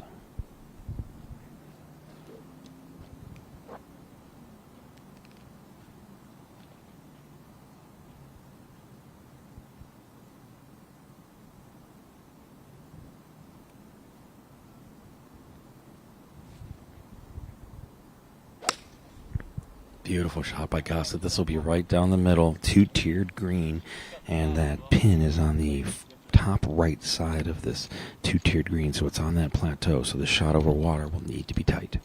Let's get back out to Rhea Scott. She's with the leading ladies.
I don't wanna go down the road that I've been before. Wanna go see the world where I've never been before. Wanna see all these people that I never met before. Wanna go give you everything and everything and more. I'm like, oh, you're not alone. Cause at times I feel like I can't control. But what's on my mind and I just see the light.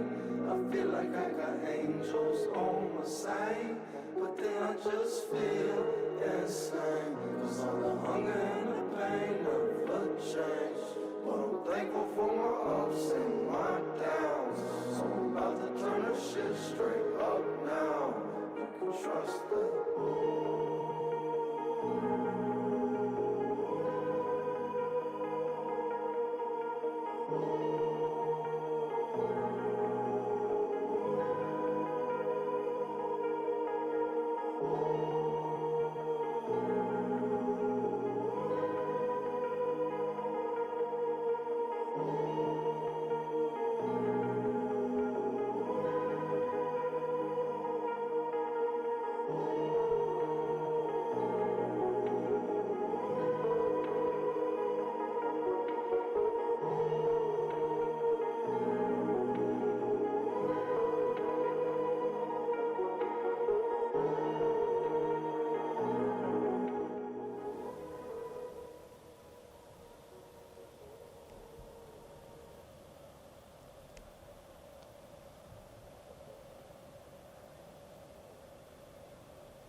Okay, here behind the 13th green right here.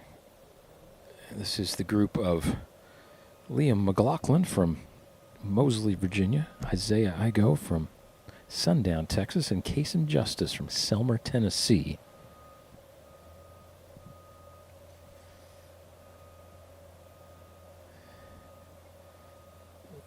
And this 13th hole, one of the most challenging holes that these players face on the golf course. Second most difficult for the week so far. Almost 4/10 of a shot over par. This is averaging only 12 birdies have been offered up here at the 13th this whole week.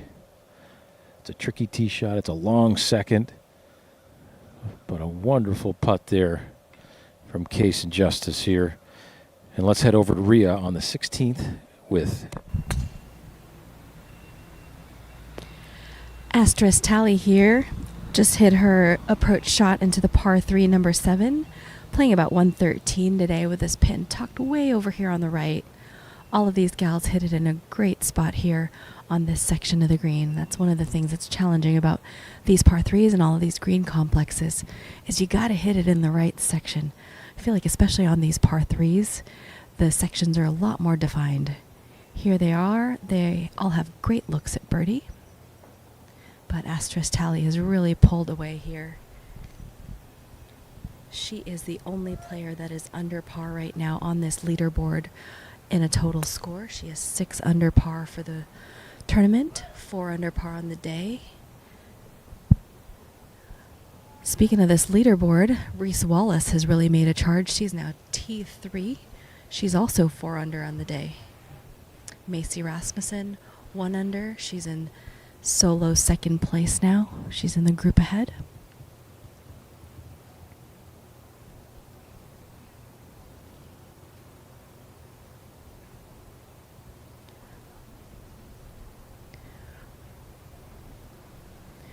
We are going to head it back over to Steve with the boys' approaches on the back nine. All right, the long approach shots here from some 180 yards. We've got a couple balls on the green right now, and this is the group of Paxton Lane from Benton, Arkansas, Bradford Lacefield from Versailles, Kentucky, and Jogger Payne from Ontario, Canada. All these players started their final round here at even par.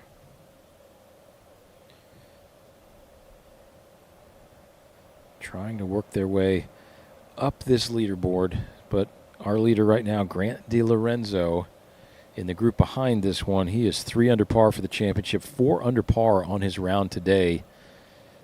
He is fashioning the round of the week, is DiLorenzo, but all 3 of these players safely aboard, albeit some 40 feet from the back right hole location here at the difficult 13th. And it's all you're looking for here. You're looking to make a par here at the 13th. Back to Rhea on the 16th. Is lining up her birdie putt here on the 16th.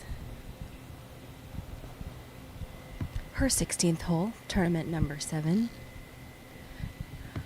Again, tricky hole location. These par 3 hole locations today have been really tough to access, so just because you have a short club in hand doesn't mean you can fire right at it. They're all pretty tucked to the sides. Bella's hoping to roll one in here. She has not had her best day compared to the start she had in this tournament, but she's had 6 pars on the front 9, so really solid golf. She's kind of turned it there.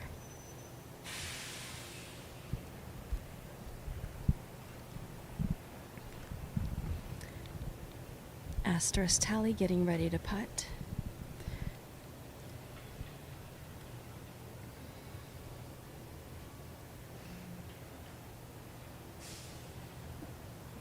Again, all of these gals just really decisive in their process. I love to see that.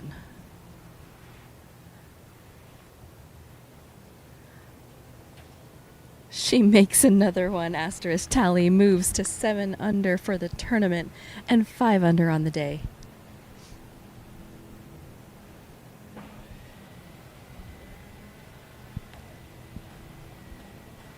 Sophia Dyer here with a good look. Again, here's one of our no practice swing gals, just gets right in there.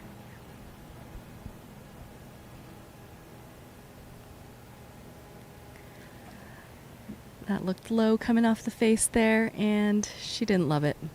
Sophia Dyer is going to make her par here on this par 3 7th hole. Couple more holes left, but Asterisk Tally is really running away with this Elite Invitational. Again, she is now 6 shots clear of Macy Rasmussen as Asterisk Tally made that putt for 7 under.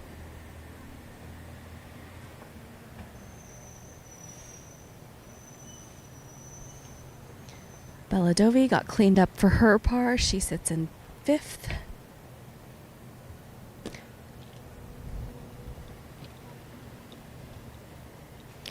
We will take it back to Steve on 13 green. Okay, back out here with Lane, Lacefield, and Payne. All have found the putting surface after a lengthy wait off the tee.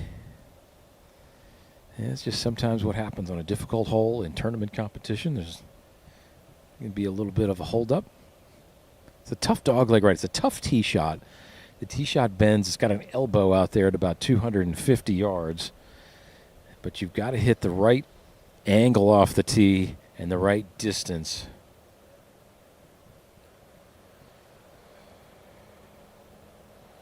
And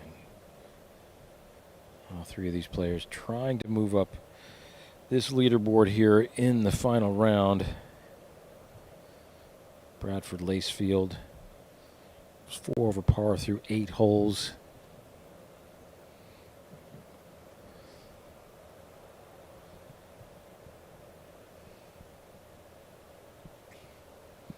And this one going to be working up the hill. This would be Jogger Payne. And pretty nicely paced there. I think that will be a painless par effort.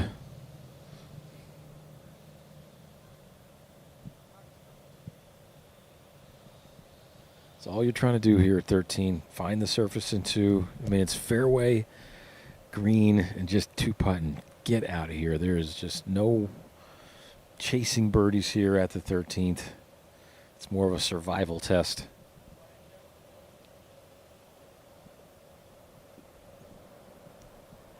Climbing that hill, though, a little bit on the sluggish side.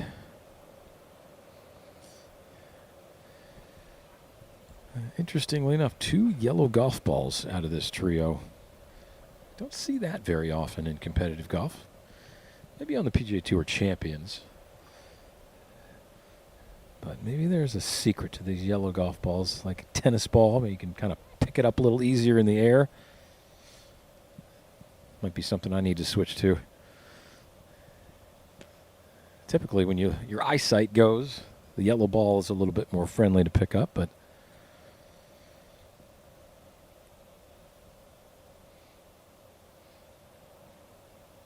as Jogger Payne taps that one in for par.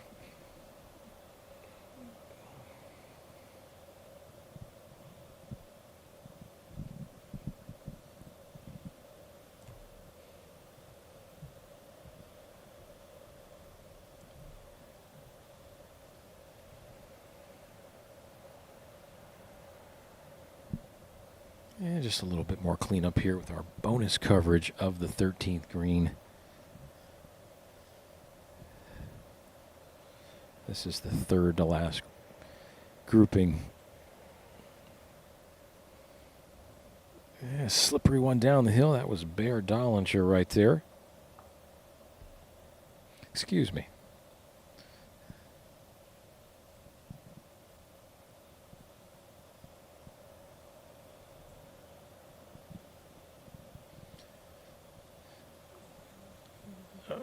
All right, let's head over to Rhea on the 17th hole with our leaders.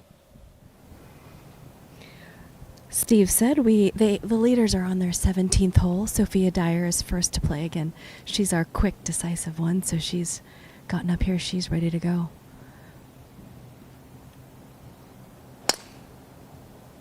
Good swing by Sophia. Baby draw right in the middle of the fairway. This has made me realize how little these women have had driver in their hands on this side on some of these par fours. Astris Talley now, another good decisive player in her own pace.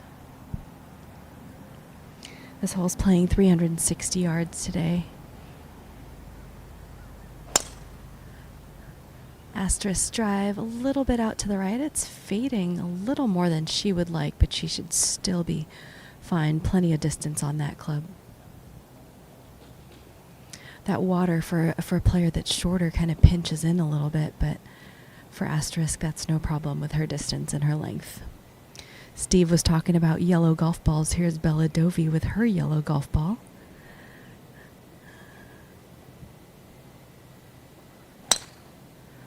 Good decisive swing for Bella. Right center of the fairway. Again, Bella looking for a strong finish here.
here.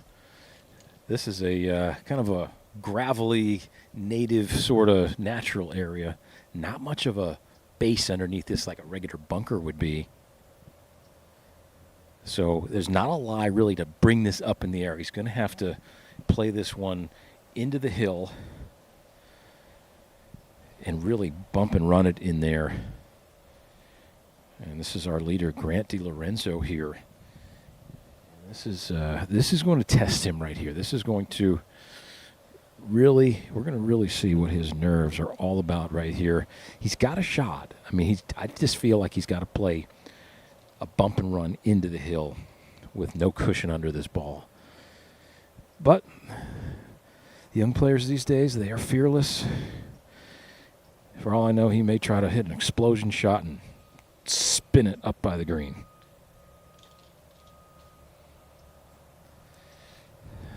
But if I was going to play this shot, I'd play it back in my stance, catch ball first, and bump it into that hill.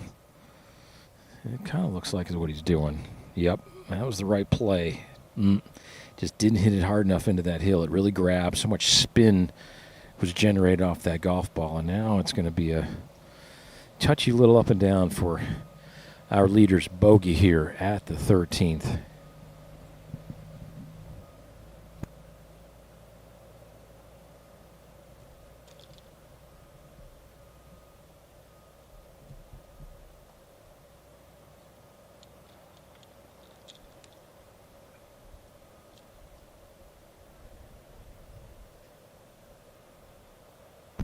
And let's see, it looks like maybe Luke Gossett is away, but he may let Grant DiLorenzo play up here and get onto the surface.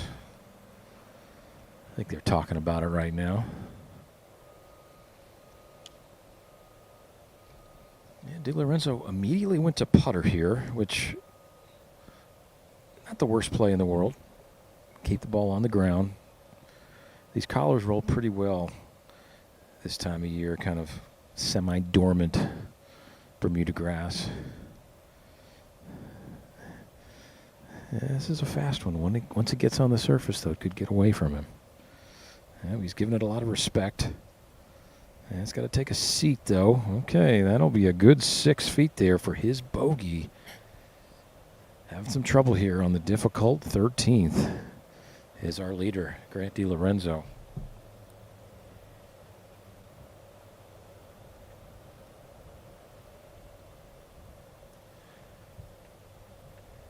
Louisville, Kentucky, excuse me. Sitting at 1 over par right now. His approach shot just skirted by the hole. Almost went in for it, too, as it scurried its way past the hole. This one for a birdie off the back fringe.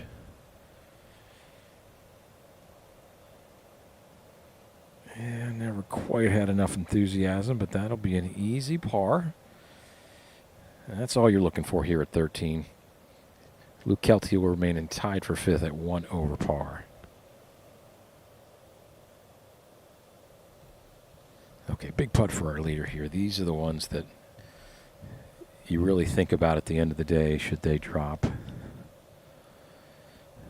Just a little right to left, maybe right center. Here, that's about it. Pretty comfortable putt for a right-hander.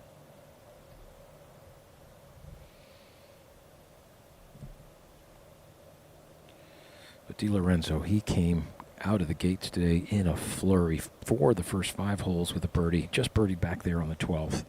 4 under par in the day. This to just drop 1.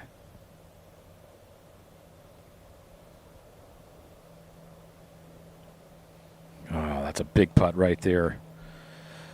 All right, let's head over to Rhea right now.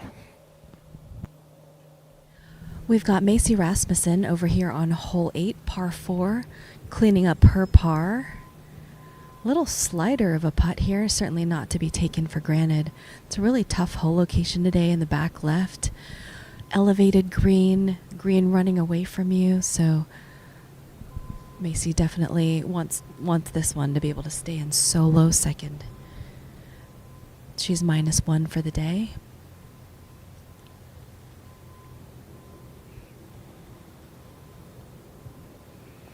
Great putt by Macy right in the heart.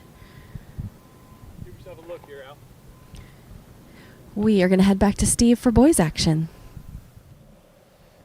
All right, Austin Cron on the far left side of the fairway over by the palm trees. He's got some 200 yards into this back right hole location here at the long, difficult 13th. And a pretty good shot right there to get it on the front edge of this green. He'll have about 50, 60 feet, but he'll be happy to be on the surface here in 2.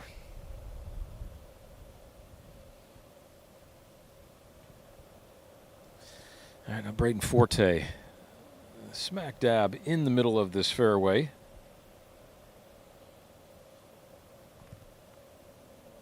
This whole location day on the 13th. 26 paces from that front edge and just 7 from the right. This one tracking pretty nicely, too. Trying to chase to that back terrace.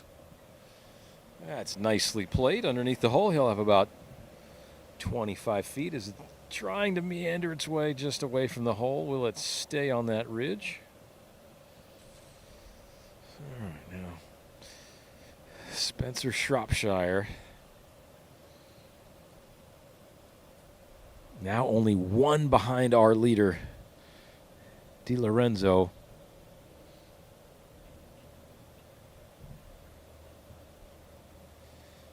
And that ball is short and right of the surface here. Not the worst place to miss it. I'm going to go take a look at the lie and see what our second place is. Okay, let's take a look at the leaderboard right now and how things are shaping up here at the 6th Annual Elite Invitational.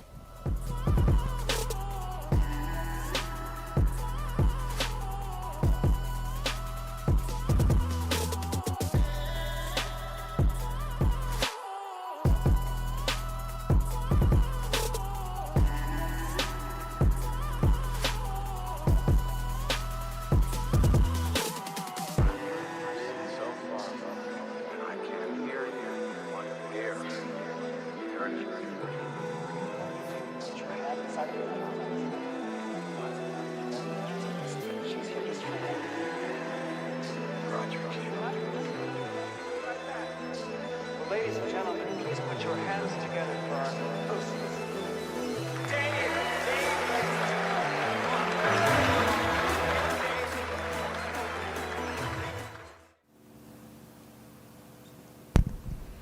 Bella Dovey here on the green on the par 4 8th hole. Really tricky hole location today. I'm seeing that this green is one of the firmest out here today. Not many big pitch marks around this green, probably because it sits up a little bit higher than the rest. Yeah, Bella's got this putt to this back left corner. It's going to run away from her. It's going to be a tricky one. Everybody's assessing and looking at this putt pretty closely.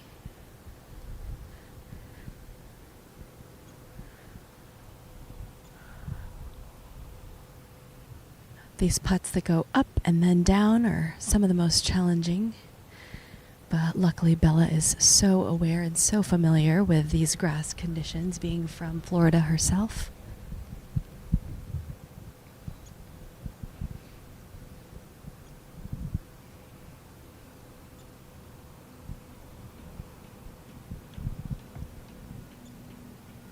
Bella has made 8 pars in a row since number 18, and then parred all of the first 7 holes here on the front 9. Just hadn't gotten any birdies to drop today.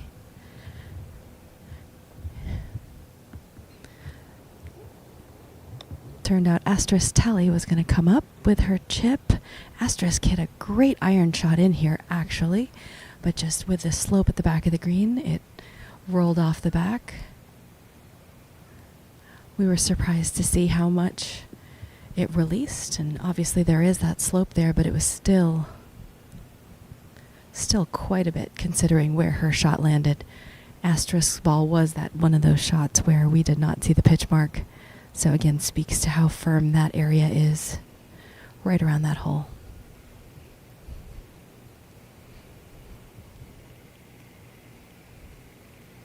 Bella here coming up. You got to think she's just looking for good pace on this putt. Coming over that ridge.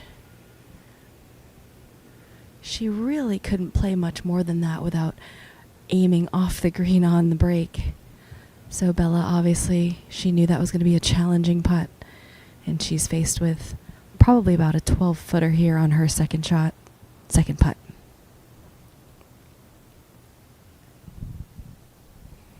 Sophia Dyer now with a birdie look from the middle of the screen.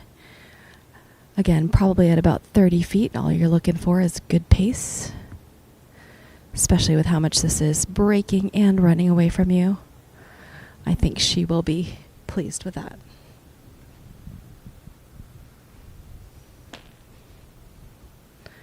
With the short distance of this hole, you kind of think that it's one that you want to attack until you get up here and you see the hole location.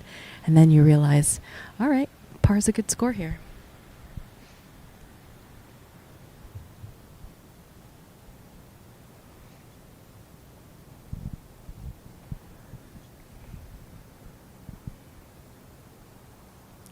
This is actually rating as the hardest hole on the golf course today. It's .76 over par.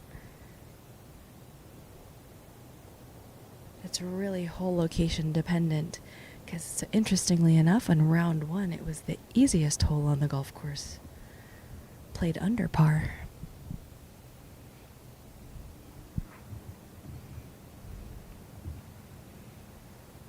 Bella Dovey looking to clean up her par here. Pretty incredible that there are more bogeys here than pars today so far. More bogeys and doubles than there are pars. Asterisk Tally has about 5.5 feet to save par here for her up and down. Putt should move from right to left.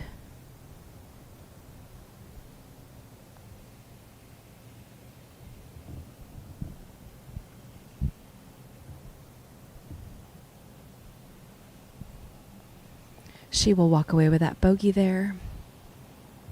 Puts her at 4 under par for the day, 6 under par total, still with a 6-shot lead. Actually, 7-shot lead on next best Macy Rasmussen. Ooh, even that tap in there for Sophia Dyer had quite a bit of break.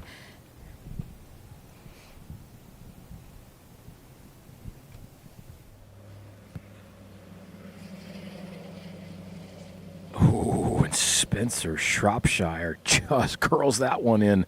Nice up and down from the front right portion of this green. Hit a beautiful pitch shot some 4 feet below the hole, and that one was diving hard, but it caught the left corner of the hole and dove in. He remains one behind our leader, Di Lorenzo.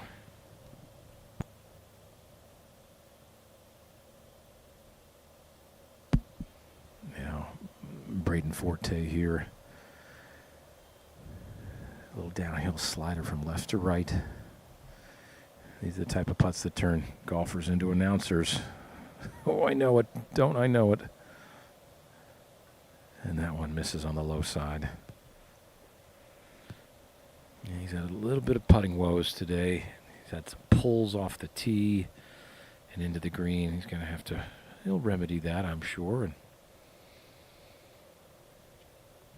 bright future ahead, though, for Braden Forte. Hits it a mile off the tee. Really strong, stable base to his golf swing.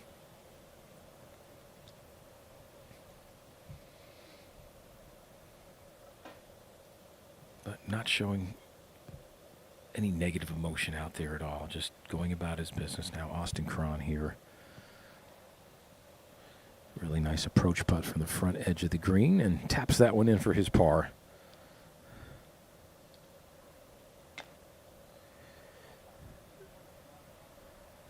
All right, we talked to Jack Carter a little bit earlier in the week. Let's see what Jack had to say. Okay, Nick Gismondi, Chaz Wilson, a very cold Elite Invitational day. Baby Grand Golf out here. We're hanging in there. Let's do a what's in the bag with you, Chaz. Let's start with irons. Talk to me what you're playing and what your gapping is too. So I'm playing the Titleist 620s. Okay. I love these clubs. Really solid off the face. They do go a little bit shorter compared to my previous T100Ss, but overall, the purity, if you hit a good shot, is just amazing. Yeah.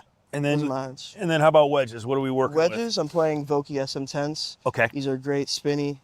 My gappings are 50, 56, and 60. Okay. And then you got a pitching wedge in the wedge bag. as well. Yeah, I love Yeah. that. Okay. Yeah, I love these clubs as well. They're awesome. All right, let's go top shelf. What do we got up Yeah. here? What are we using woods-wise? So I actually only have a mini driver, Okay. Callaway Elite mini driver. Put this in my bag recently. It's a great club. I can hit it off the deck, off the tee. It's really consistent. Probably my favorite club in my bag, honestly. Okay. And then going over to my driver, I have the Callaway Elite as well. Okay. So I also put this in my bag pretty recently, gained like 20 yards. So Okay. I've been loving this thing recently. And All right. then I do have a 2-iron as well. I guess you can kind of consider this as a wood. I see it, yeah. Yeah, this is a Strixon MK12. So yeah, this is awesome too. And what about shafts in your drivers and mini? Ooh, I actually don't. I have a Diama. Yeah, Yeah. I'm pretty sure I have a. Okay. Or sorry, Diamana. And then yeah, I think I have 2 of the same shafts. Yep. Maybe one's a little less stiff, but yeah, they're both pretty awesome. All right, and then it's how about great. the putter? Putter. Putter's a bit controversial. Most people say. But Ooh. I've been using a Nike Method my whole entire life. Whoa, Yeah. jeez, look at this thing. Are It's you pretty kidding me? beat up, but Lead tape on it and all. yeah, I love it though. I don't think I'll ever Hey, switch. listen, I'm not gonna Whatever works, eh? The Whatever superstition, works. whatever works. They don't ask how. Yeah. All right, last thing, take me through these head covers. Yeah. This one's sentimental for me. Yes. Because this is where you and me met. Yeah, All right. Maidstone over in East Hampton. I Yeah. love it. It's a great course. Okay. Right on the water, just like this, a little chilly too. All right. And then this, I've had this for almost like 6 years. I got this at Torrey Pines. I like the pink. My grip is also pink, so Cool. they kind of match together. Cool. I vibe with pink. Yeah, And how about the puppers? so my friend actually works at a golf course, and he brought me to the back, and he was like, choose any lost head cover. And I just took this one. I liked it, so yeah. All right. And then I also have this little gingerbread. Not my gumdrop buttons. Love that. Yeah, Little it's track awesome. action there. Uh-huh. All right, last question. Yep. Ball. What ball are you playing? Just play a classic Pro V1, man. All right. Love the Pro V1s. All right. What's the Yeah. craziest thing in your bag if I had to go through all those pockets? What would I find? Anything in there wild or just pretty standard? Yeah, I'm pretty standard. I mean, I always keep like a charger on me, Okay. especially like the ones that plug into the carts, Yeah. because you know what I mean. Sometimes you just can't charge your phone on the carts. Gotta stay connected. Yeah, gotta stay connected. You know what I mean? Dude, Chess, thanks a million. Thank you for everything. Good man. stuff, buddy. Thank you. Love it. Appreciate Love it.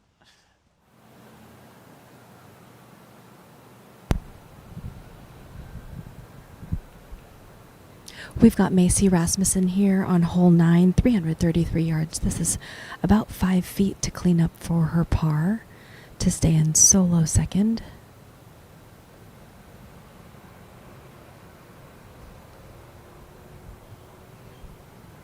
Macy had a good day going. She was under par. That will put her back to even par. I know it's not how Macy wanted to finish her day, but still a tied second place finish. Still a really, really great finish in this strong field. Alexa Fung now getting cleaned up. She hasn't had her best day. She is 3 over on the day. Still T7 though, still a really solid day, solid event. You see Mason Carmel on the green, shaking the hands of all the competitors. Really nice touch. When you hear Mason's story and why this tournament means so much to him and what he wants to do to give back to the game of golf and to the veterans, I think it's really, really special.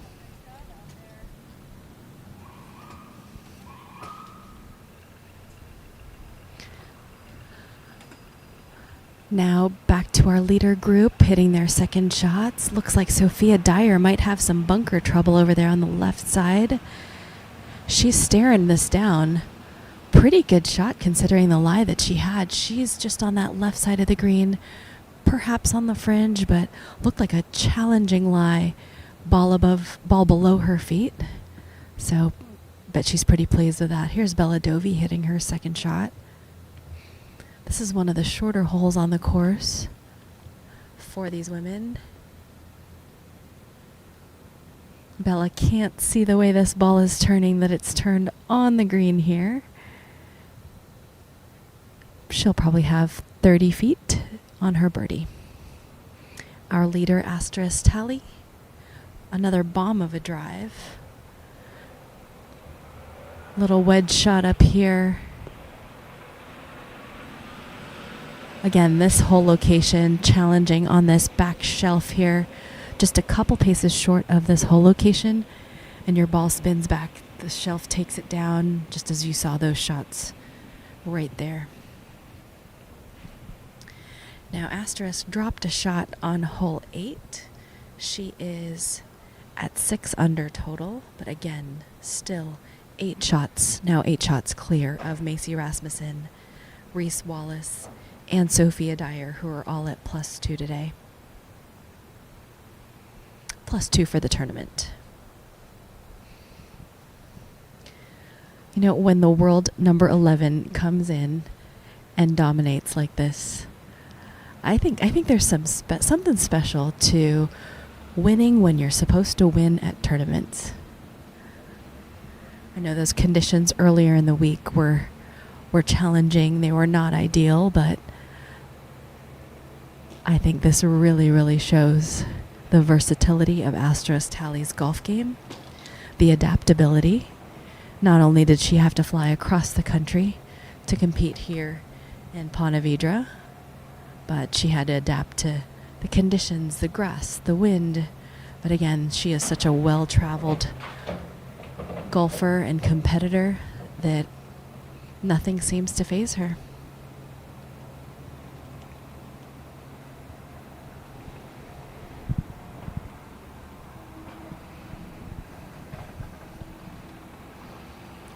Sophia Dyer over there looked like she was in between clubs.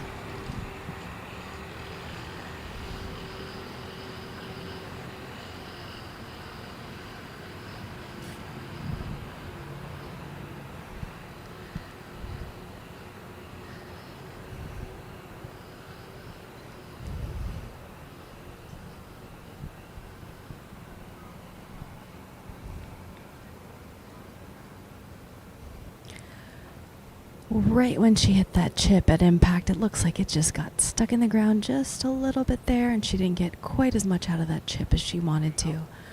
You certainly also have to play it high enough to not contend with that slope.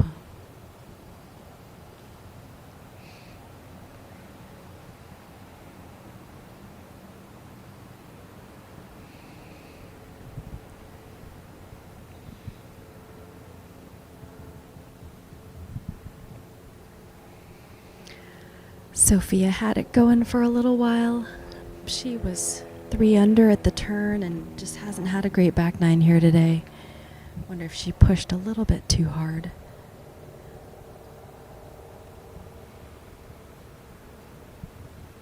Bella Dovey as well with her birdie putt here. Again, she's in 5th place, all alone. 3 over par total. Also 3 over par on the day.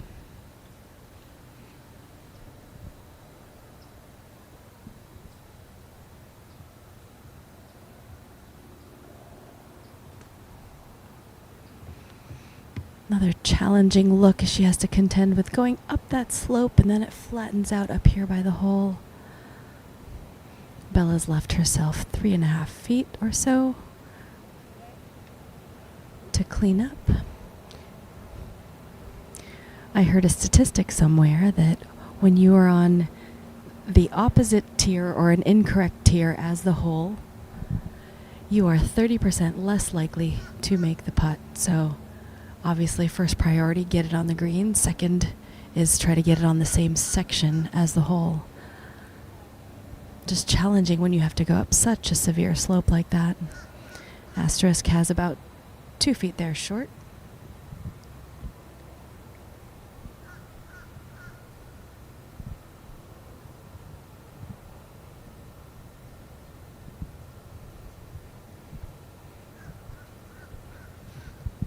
Sophia Dyer now getting cleaned up. This is for par. Again, from a challenging spot in the fairway bunker to then a chip that was less than ideal for her. Hope she can make this in. Oh, just on the edge there. Sophia taps that in. I know she's probably really disappointed. That's 5 bogeys for her on this side alone. Again, she had it going earlier today, but still a really, really respectable finish there for Sophia.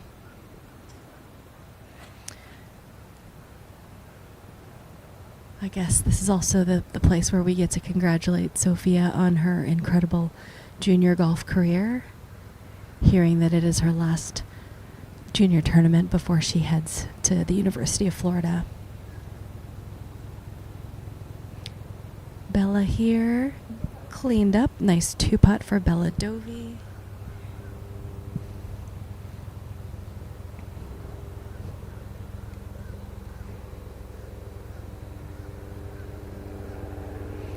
And asterisk Tally here, 2 feet to clean up for her par and for the win.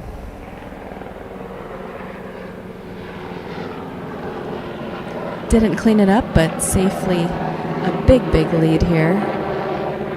Again, she had 8 shots on her next best competitors.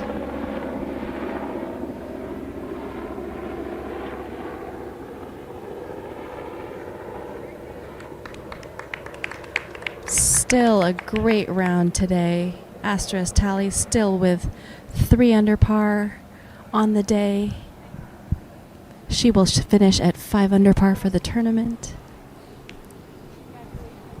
And again, be 7 shots clear of all of her competitors, tied for second place.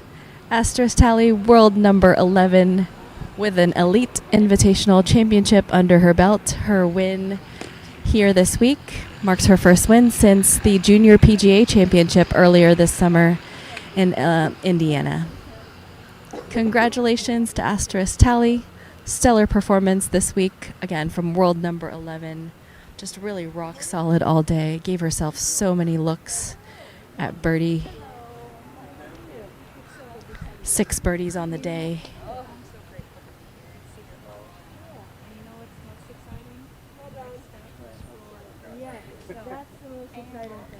Probably doesn't feel great for Asterisk to drop a couple shots here on the last 2 holes, but always feels good to get away with a win. And we'll go back to Steve Scott on the boys' side. Yeah, what a great finish. Great playing there by Asterisk Tally as this second to last group plays up here. That was Luke Kelty with a birdie effort from right in the middle of the green. The group behind has actually played up, and they did not mark the golf ball of Austin Cron there, who hit a spectacular shot to only about 5 feet here on this monstrous par 3 of outside of 225 yards. So Grant DiLorenzo right here, he ran his birdie putt well past the hole. Very fast one. Now this one will be much slower coming back up the hill. This to remain in the lead by 1 over Spencer Shropshire.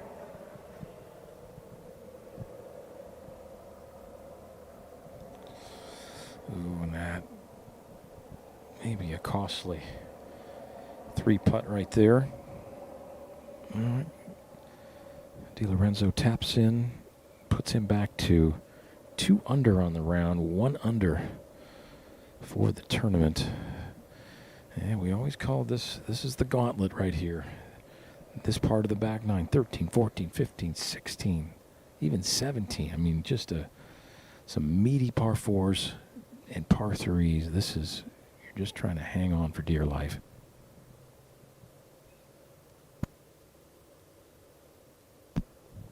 All right, Kelty holds it.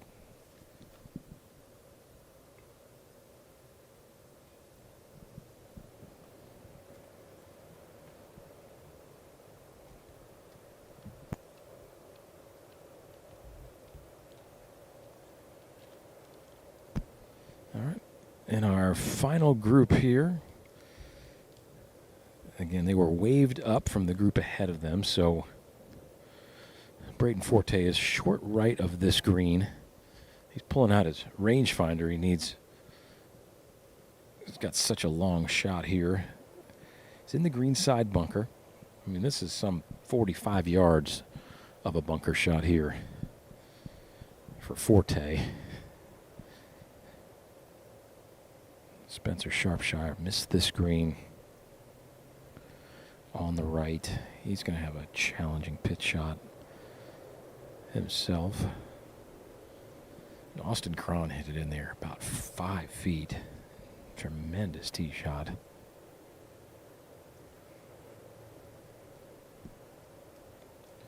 Hardest shot in golf right here. The long range bunker shot to a back pin. And that is, it's a pretty good shot. It's just so hard to hit at the perfect distance. All right, Spencer Shropshire made a beautiful up and down back there on the 13th. This one, much more difficult.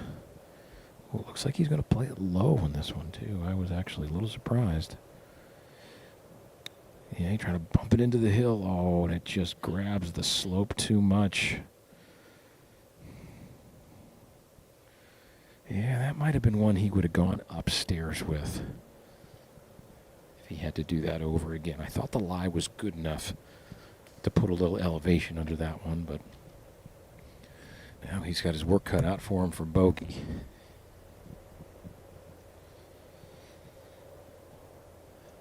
Just a very tough stretch of golf here.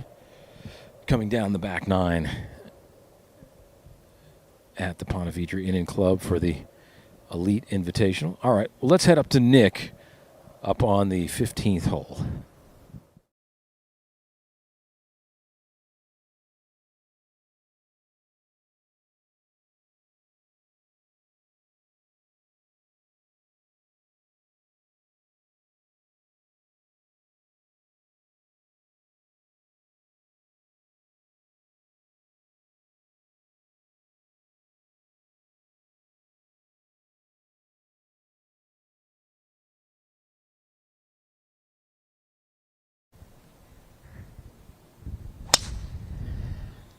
Now this lead group now off and away, and DiLorenzo with a piped drive. He started it over those sand traps on the right and just brought it in left. He's going to have a real good look at the green. Let's go back behind me now to Steve with a par putt. Yeah, Spencer Shropshire here down the hill. Speedy one here, trying to turn to the left. And he's done pretty well on the pace. That will most likely be a bogey 4, though.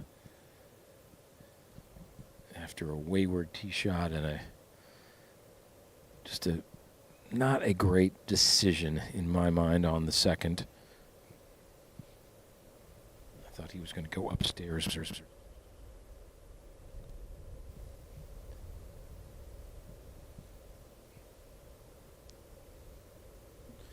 All these little things.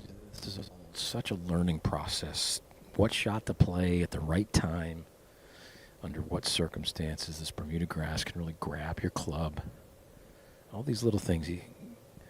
Spencer is going to put this away, file it away for future use. Now, Braden Forte here after that long-range bunker shot. This outside 20 feet for his par down the hill. And some diabolical hole locations, I have to say. Mason Carmel has really put it to the players with some tough hole locations, some long, demanding shots into these greens here. And flipping the nines has really put a huge emphasis on some really solid ball striking needed. All right, Austin Cron, beautiful look here at that very interesting reverse claw putting grip. Not too many people use that. But he uses it to perfection. Wins the skin. That is a 2. I don't think you've seen a better shot here all day at the 14th. Just spectacular birdie there for Austin Cron. And that gets him, he's trying to work his way back up that leaderboard. He'll be 2 over par now and only 3 shots behind with 4 to play. I mean, it's not out of the realm of possibility with a few more birdies that Austin Cron could make a late run. Spencer Shropshire taps that one in. He will fall back to even par. He is 1 stroke now behind Grant DiLorenzo. 4 holes to play for both of our players in this Elite Invitational.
All right, back with you here on 15 as that lead group where DiLorenzo is currently in is in the fairway.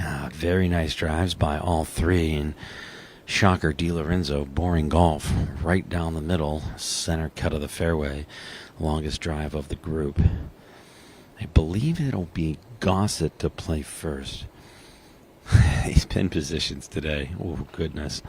An interesting green with a false front, mounds in front, so partially a little bit of a blind shot. That pin is tucked into the top left and right up against the edge, so water coming into play. Basically 3 different ways here on this hole. Gossett from the fairway. 465-yarder. This one probably just about 170 left to play to the pin. Wants it to move left. And has. That's going to be an interesting putt up a hill and around a ridge, but Gossett on board and squared away. Luke Kelty next up. Kelty on that left side of the fairway. Pretty much the exact same distance as Gossett was off the tee. He sends this one away. Probably about a 6 or 7 iron and puts it in the same spot. Nobody really risking attacking that pin as it's tucked up against the water. And now here is DiLorenzo, the leader. He probably only had about 150, 145 in, goes with the lofted club, and he plays smart and safe. A little bit of spin here. He will have the farthest putt, and that will be an interesting one for birdie.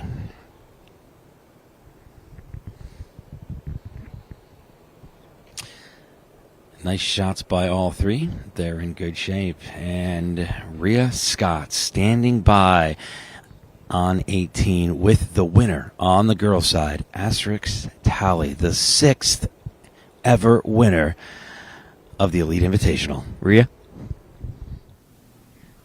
Asterisk, congratulations on your win here at the Elite Invitational. Based on what your WAGR results, it doesn't look like you've had a win since Junior PGA. Was that your last big win? Mm-hmm. Now tell me, in preparation for this event and flying across the country, what are some things that you did to prepare and get your game ready? Yeah, just kind of doing the same things I always do, I guess, kind of just preparing. It's kind of off season, so I was like, might as well play a tournament during this time, and just trying to get back into the tournament play and like getting some reps in. So I was just super excited to get to play in this, and just doing kind of the same preparation as I always do, trying to get back in the groove. What do you feel like? Obviously, I watched you play basically all your entire round today, but from your perspective, what did you feel like was on? Obviously, the scoring conditions were a little bit friendlier today, but the hole locations were a little trickier. So what did you feel really good about in your game? I feel like my irons were pretty good today. I was hitting it pretty close to the hole, and then I was just converting some good putts out there. Like, just the short putts I was always pretty much making every time until the last couple holes, but I feel like I was just getting closer to the hole even with the tough pin positions, and that's what kind of got me out there, not having those long across the green putts with the tough greens. So I think that just was an advantage. I completely agree. I saw Asterisk stick a lot of shots, especially to some tucked hole locations, so that was always really impressive. Asterisk, when you come into an event as the highest ranked player, and maybe you're expected to win, how do you deal with those expectations or manage some of those things at an event that you're probably supposed to win? Yeah, I feel like just kind of blocking it out, since people have always tell you oh, you're gonna win this event, whatever. But I think just trying to stay each shot at a time and not thinking ahead or thinking to the past, and just kind of staying in the game and not really thinking of anyone else. Excellent. Congratulations, Asterisk. I mean, I saw it firsthand. This gal was so good about staying in her process. It's no doubt, no wonder why she is 11 in the world and champion of your Elite Invitational. We are going to kick it back over to Nick on the back nine with the boys. Thanks, Rhea, and a huge congratulations to Tally on a massive win, and can't wait to see what that young woman does with her career. That was Rhea. He asked for an autograph now. All right, well, we pick up action here on the 15th. DiLorenzo, the leader, about an 80, 90-footer here. This is the toughest hole on the golf course. Par would be great here. Small green. This was a par 5. Now it's just a long par 4. Look at this putt by DiLorenzo. Stretch a little bit more. And that's just a little outside the comfort zone for par. I don't even think my longtime cameraman and friend Stan would give me that one if we were playing for money. He'd make me mark that, think about it, grind over it for a good 5-10 minutes.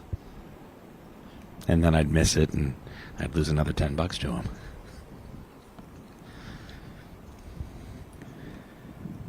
Gossett's birdie attempt. Everybody getting an education here, most of whom is Kelty. This is Gossett for birdie.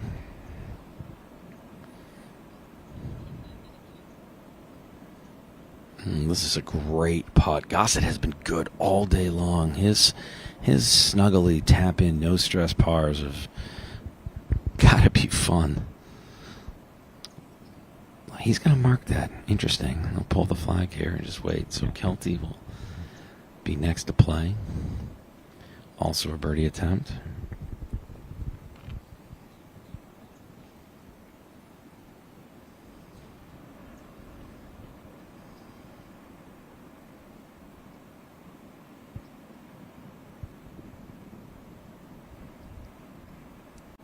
Kelty was in the mix for a good long while, and then unfortunately a triple bogey on 10 sort of took him out of the mix. He's 2 over right now, has battled back. This would be huge. A great putt and a tap-in par for Kelty to remain at 2 over. Gossett will tap this one in for par and remain at 1 over. And it's Grant DiLorenzo who needs this par to go in to stay at 1 under, 1 ahead of Spencer Shropshire from Ontario, who currently sits at even. There's the tap-in par. DiLorenzo will look at this one. Several players at +1. McLaughlin, Justice, Gossett, Yeager Payne, Chase Birdwell.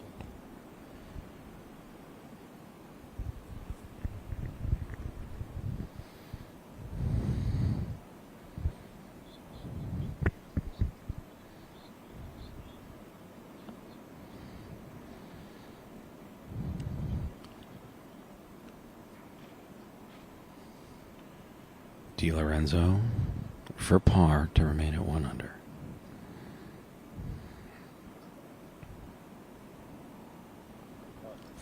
Got it. So DiLorenzo puts it in, and we come down the stretch, as they have started to affectionately call it, and the gauntlet by some others. Well, toughest stretch of holes on the course so far. DiLorenzo finding a way to play them smartly.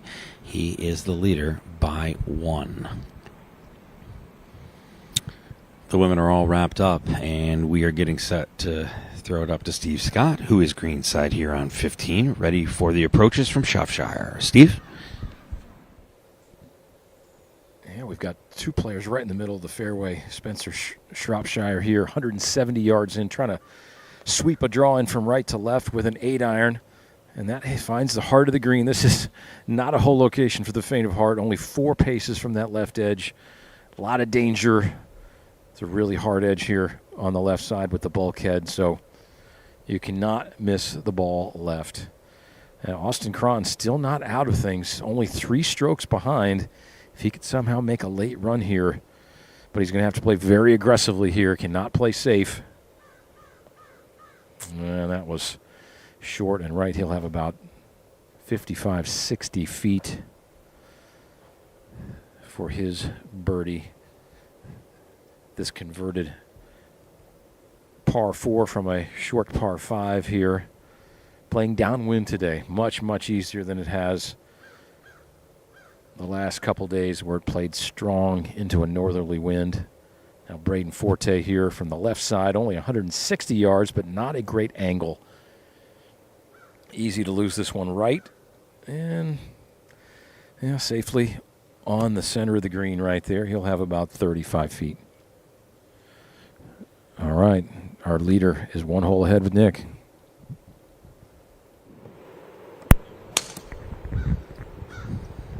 Another beauty of a drive here by DiLorenzo. I mean, the boomstick has been working very good for him. He kept an eye on that one for just a moment, but he should be just fine down the middle there.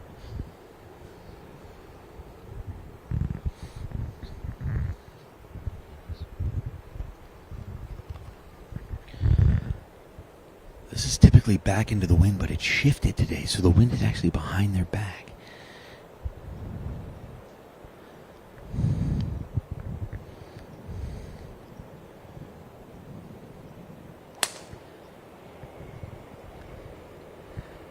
Kelty likes this one. No problem there, right down the middle.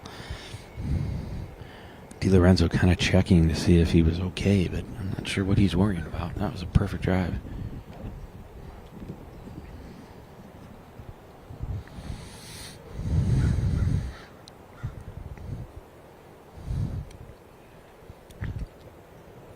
Here's Gossett.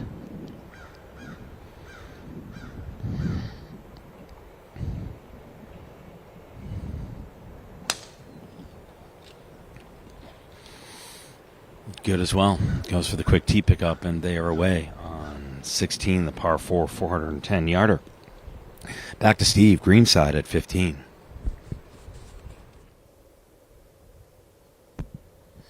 All right, well, just took a peek at the radar. These players have 3 holes to go, say about 45 minutes, and there are some rain showers in the vicinity that look like they could be on top of us within the hour. So these players might just sneak this one in without getting wet, including our team here as well.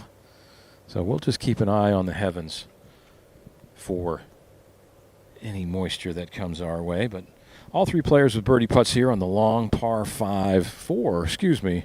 It was a par 5. It's a long par 5 for me. It's a long par 4 for these young men. They don't make it look long, though. It's a driver and an 8-iron today. Wind kind of out of the southeast for these players. Austin Cron will have the first birdie look here.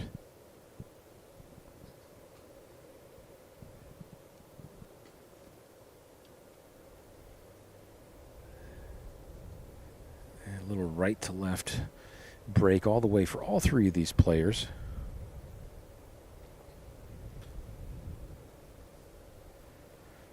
Yeah, this would be a long-range effort right here.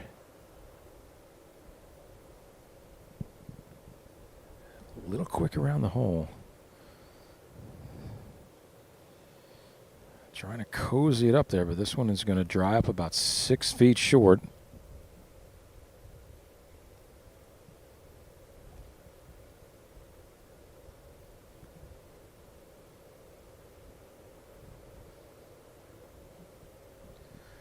That one will pull up short for Austin Cron right there. Now Braden Forte.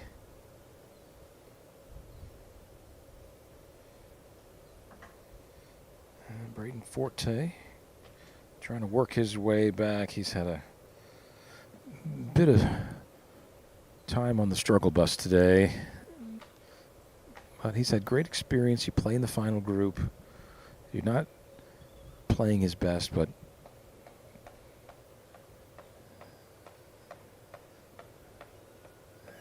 his coach Kelly McCandless is out here. Flew in from Colorado today. I'm sure they're going to file this one away into the lessons learned category. This one from about 35 feet.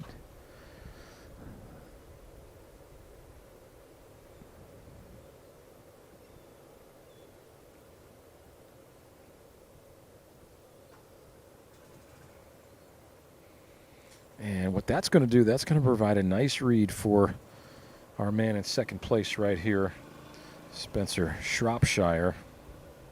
And don't look now at the leaderboard.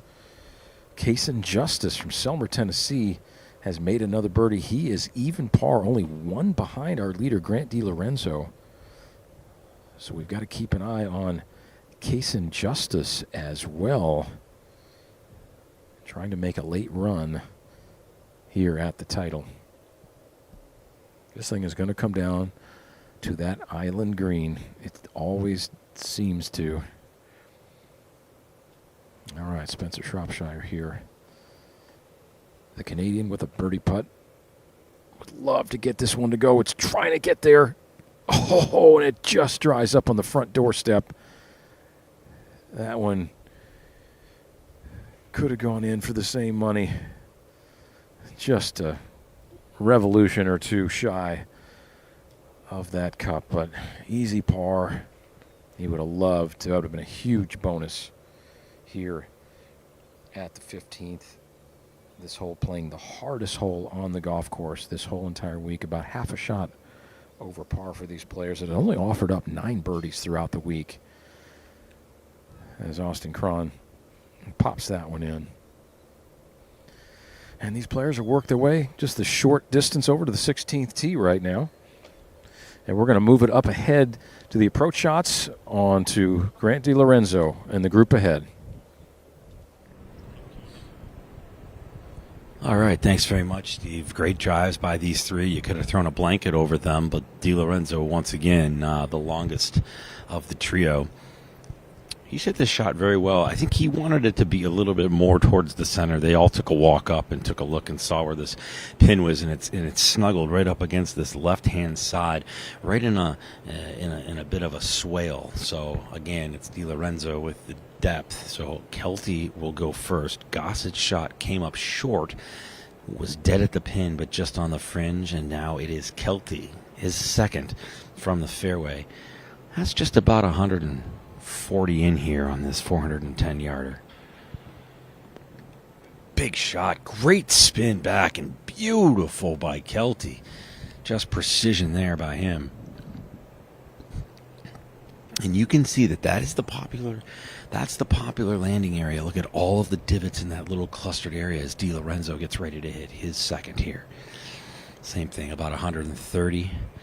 Drop down pitching wedge, yelling at it to go, and that is a good shot, but just a little bit too much spin. So definitely hit some variation of a wedge, and that's going to come back off the green. As we mentioned, that third pin position in the very front of a false front, so it had come back down. Talking to Mason Carmel and the head pro here at this golf course, Ponte Vedra, before this tournament, the second shot has to be great. Anything not on is a tough up and down, and that's what Gossett and DiLorenzo are facing. And because of that false front, you really need to just carry that ball about 8 paces onto the green. Unfortunately for DiLorenzo, he carried it about 5 paces, and so it spins off. It'll be an interesting putt for him, and I'll be interested to see if Gossett ends up chipping that or putting it. All right, let's go back to 16T, where Steve is standing by. All right, Spencer Shropshire here, ready to fire away. Pretty wide landing area here, about 290 to get past all the bunkers. Being out of the right, really the I think the only man in this last trio here really has a chance to do anything. This one's pulled left, though. Could be a sandy second shots for here. That one, and we'll see where that one ends up, but that one definitely not his best swing down the left side. Could be bunkers.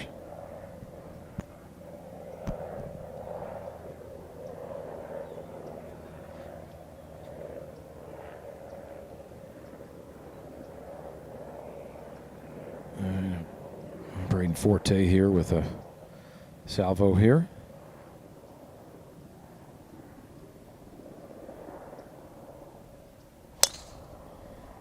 Kind of a little drop-in draw right there. Let's move it up ahead as that ball finds the fairway to Nick on the green here at 16.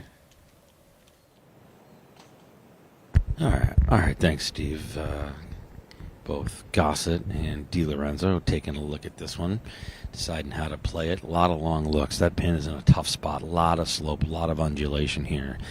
Gossett's going to go first. Both of them electing to putt this, and that's probably pretty smart because there's a significant drop-off just beyond the pin, and that'll funnel it all the way down into a little catch area. Gossett first to play, puts a good strike on it. It's got to slow down. Go! Almost had it there, so another real nice lag putt by Gossett. I don't think that young man 3 putts ever. He's going to put a mark on that. You see Kelty, he will be last to play. He's got a real good chance at birdie, by the way, to get himself to 1 over. DiLorenzo, our leader, taking a good, strong look. He doesn't waste much time over the ball when he's ready to pull the trigger. This for birdie and to extend his lead to 2 under.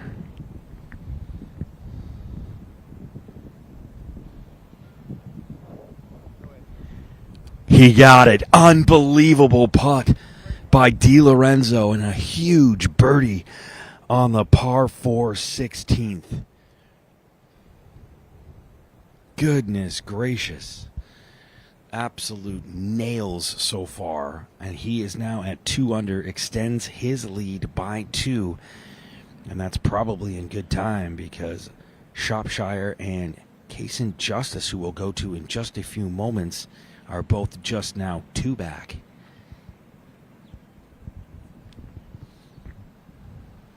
Here's the putt by Kelty. This is also for birdie. Got it. So Kelty to 1 over as he tries to climb his way back. Gossett will just clean up his par here, but we'll send it out. Kaysen Justice there on hole 17 had a good look at birdie, just broke a little bit more than he thought it would there. That was to go 1 under for the tournament, but he stays at even par, 2 shots back of Grant DiLorenzo.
All right, we are with you here on the par 417th, 458-yarder demanding tee shot.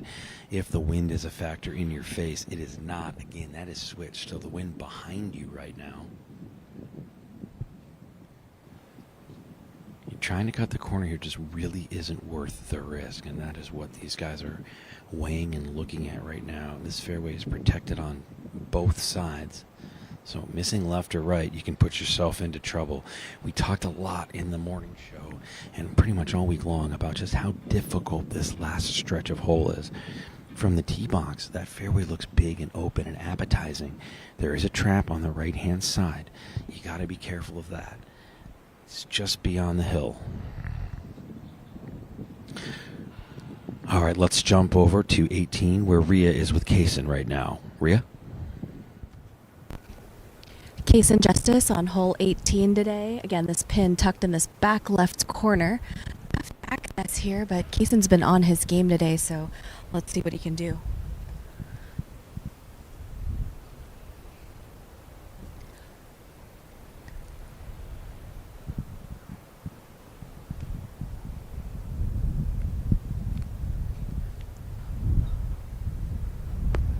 Wind is starting to pick up a little bit here. Kaysen, pin high left, just rolled into the fringe.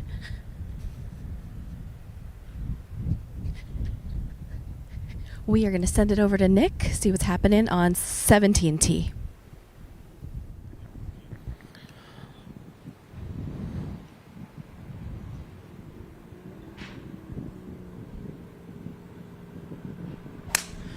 Grant DiLorenzo took that corner on. He likes it. He picks the tee up, but that is a confident swing right now for the leader by 2.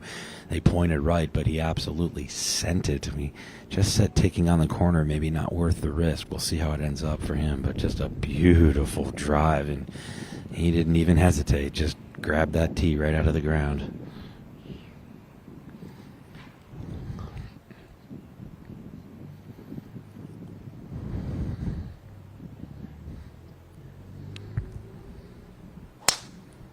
Luke Gossett, same thing. Confident swing, picks up the tee fast, fires it over that corner, and should have a nice angle into a very left and low pin on a sloping green. Let's head back over to 16 green, where Steve Scott is standing by with Shropshire. Steve? All right, well, he'll be the last to putt in this trio here. We've got Braden Forte just over the green. Took a little bit of relief from a sprinkler head here, just a step and a half off the back of this green.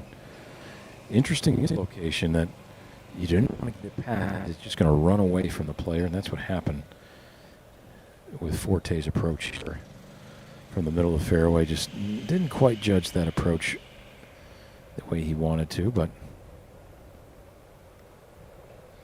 let's work back up the hill, and then at the hole it should work away a little bit. That's nicely done, though, as far as pace. Bit of a grain change at the end of that putt. Always throws off the distance control. Just an extra variable to put into the equation. All right, Austin Cron here.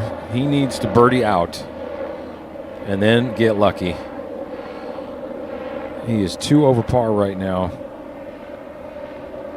With just 3 holes to play, he's got some 30 feet right to left. You see how low he carries that putter. The handle is so low, very much a homemade putting stroke. But wow, it works so well. He has burned the edge all day, has just not found the bottom of the cup. A lot of great strokes. Man has some confidence on the greens.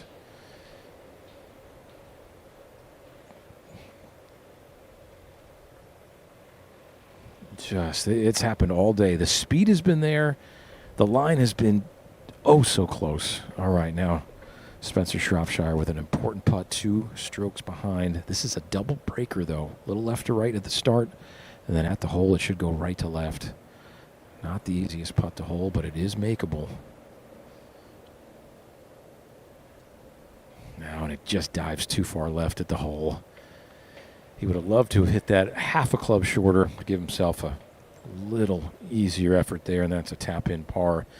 He'll remain 2 behind our leader, Grant DiLorenzo, in the group ahead.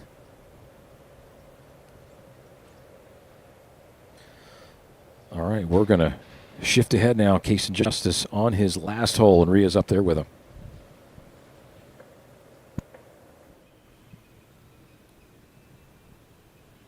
All 3 guys here in good position, but not great position. All have uphill putts to this hole location. Cason Justice pin high, but just off in that fringe.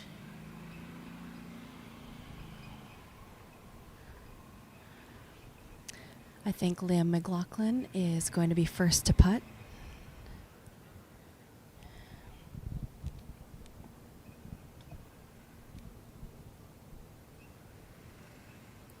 Liam's had a nice day today. He's 1 under on the day. T4 for the tournament.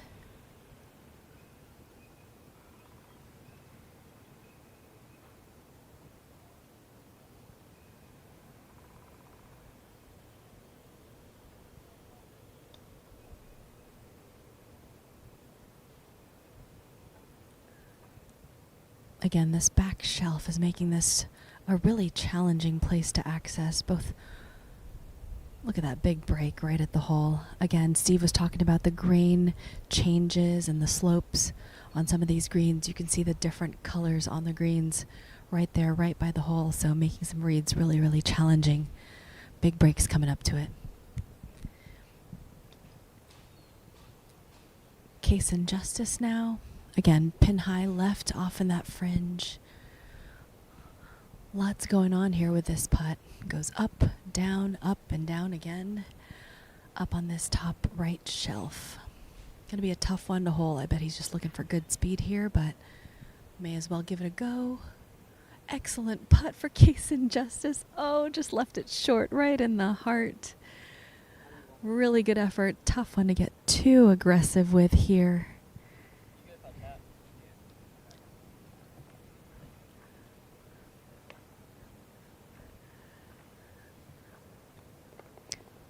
Good day and good tournament here for Cason Justice. Headed back over to Nick on 17. All right, thanks, Ria. So Cason in the clubhouse right now, and that brings up DiLorenzo. He's got this shot here. He took that corner on, so very few times he's been out-driven today. 458 yarder, so about 145 for him to play. False front, and that is going to slide down and off the front right there. He's coming up a little bit short. Didn't want to take that pin on because the chip up from that left-hand side would have been a lot more drastic than the one he's got to contend with there. So for DiLorenzo, it's just about getting that one close enough, save par, and make your way to 18. Kelty with his approach shot, and he has been just fantastic. Spins this one back and a little right, and it will stay up on that ledge. We talked about this green and the undulation, and certainly that's the case here. Yesterday, the pin was in a similar place, so they're familiar with the shot. It was just a little bit deeper on the green, but right on that same spine. That was a back pin placement. Today, Mason Carmel went with the front pin placement, and that is flirting with that false front here. And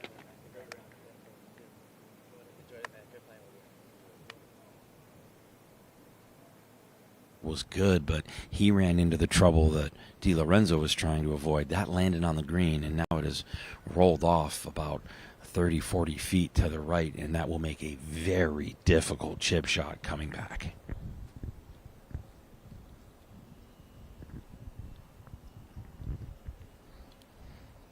Back to the tee at 17, where Steve Scott is standing by. Let's see if his group decides to take on that corner or not. Yeah, Austin Cron has got the big stick here. And talking about 300 yards through the fairway. This hole's downwind today for the first time. I don't know if these players have really seen this hole in a downwind situation ever. And that one maybe a little bit left. All right, Spencer Shropshire needs to go birdie, birdie.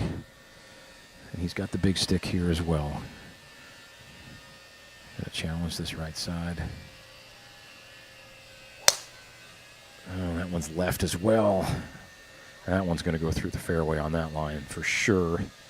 2 pulls in a row off the tee may seal his fate. Let's move up to Nick at the green here at 17. Thanks, Steve. Everybody kind of taking a look at this one here. Kelty, not a problem. He's just going to go ahead and mark that ball and get out of the way. But the interesting shots are going to be the ones coming from DiLorenzo and Gossett. And of the two, Gossett has the trickier of them. It fell off to that left-hand side, and with the pin so tight on that left-hand side, this requires an absolute all-hands shot by Gossett. Gonna let DiLorenzo play first. Again, got to get it up and onto this green over that false front, but too much. It's going to slide back off where Gossett is. Just a little nippy shot, puts it into the side of the hill, and this could go in. Oh, goodness, it just burns the left edge of the hole, and a par putt coming up for DiLorenzo that he will think about. A good 3-footer that will make the knees shake again. So Gossett now will be next to play. I'll wait for DiLorenzo to throw a mark on that.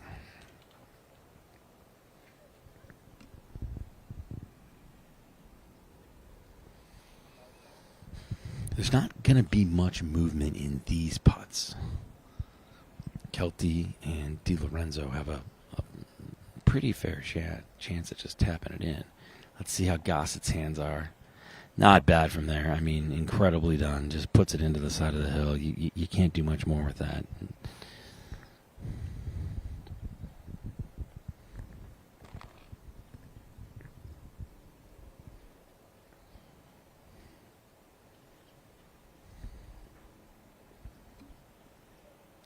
Kelty going to take a good look at this one here.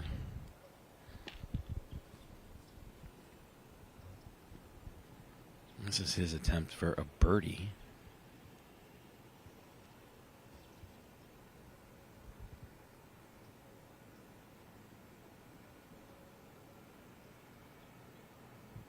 This would be huge.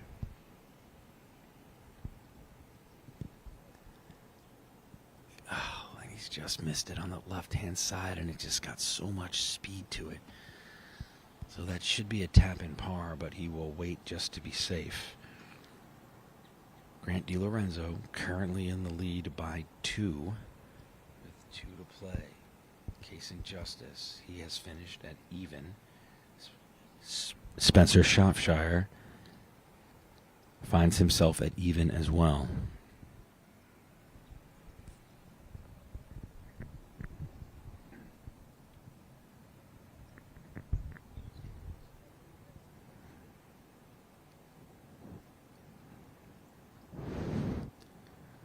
This is Gossett for par.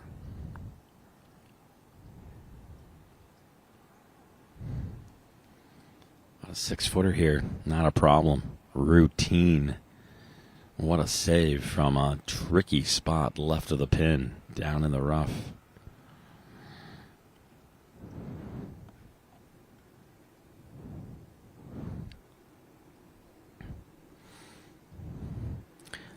DiLorenzo for par and to remain in the lead by 2.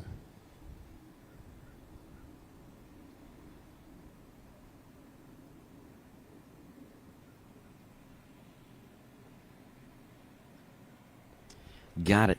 Pretty routine for him, and he heads into the final hole with a 2-shot lead currently.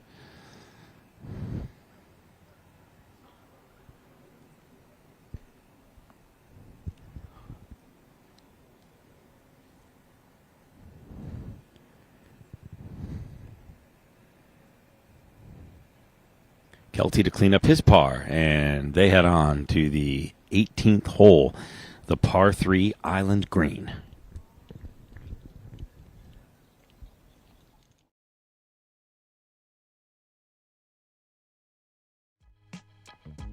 Raindrops on the ground.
All right, well, here's the situation. We've got Spencer Shropshire has hit it through the fairway. And he is walking in a spot where I didn't think his ball was now. The other two players, both in the sandy area.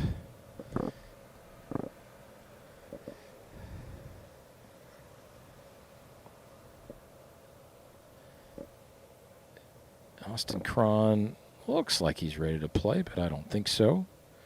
Shropshire's behind the trees on the right. We can't quite see him over there. I thought his ball was in a different spot.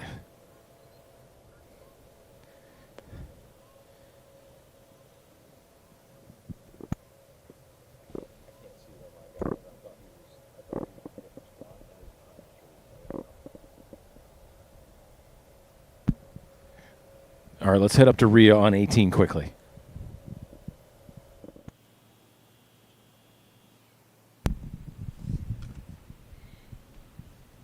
Green. Up here we've got groups of Grant DiLorenzo, Luke Gossett, Luke Kelty.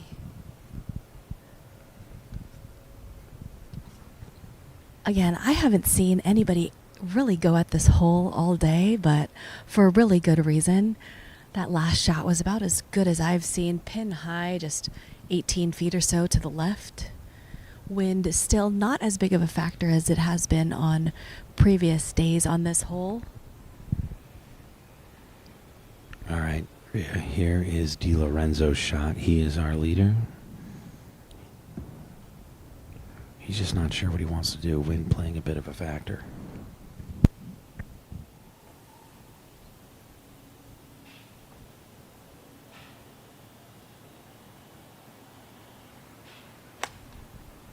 DiLorenzo has showed no fear all day, Rhea, and he is taking this pin on.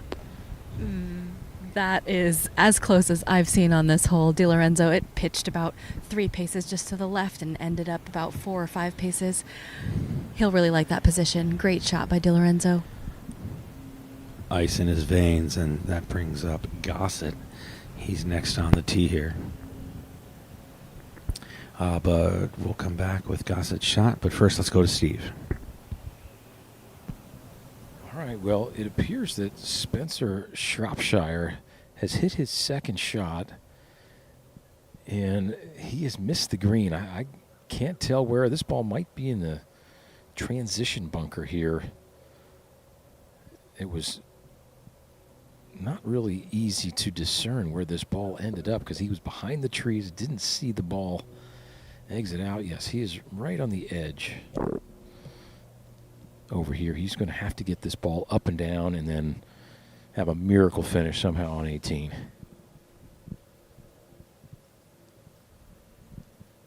And it's looking like Grant DiLorenzo is in the driver's seat.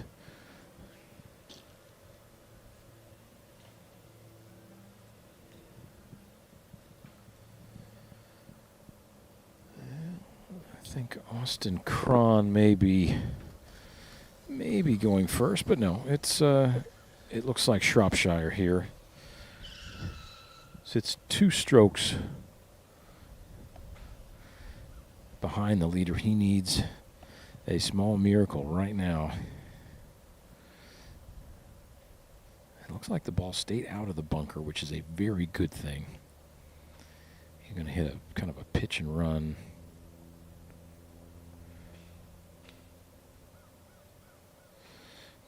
When he had to bump it out of the sand, actually, of the compacted sand, and that one has gone wayward.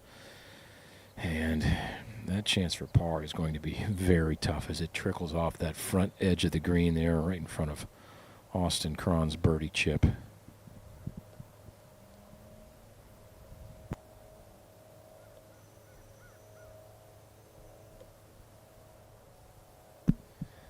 All right, let's head back to 18 and see how DiLorenzo finishes up. Take it out, please.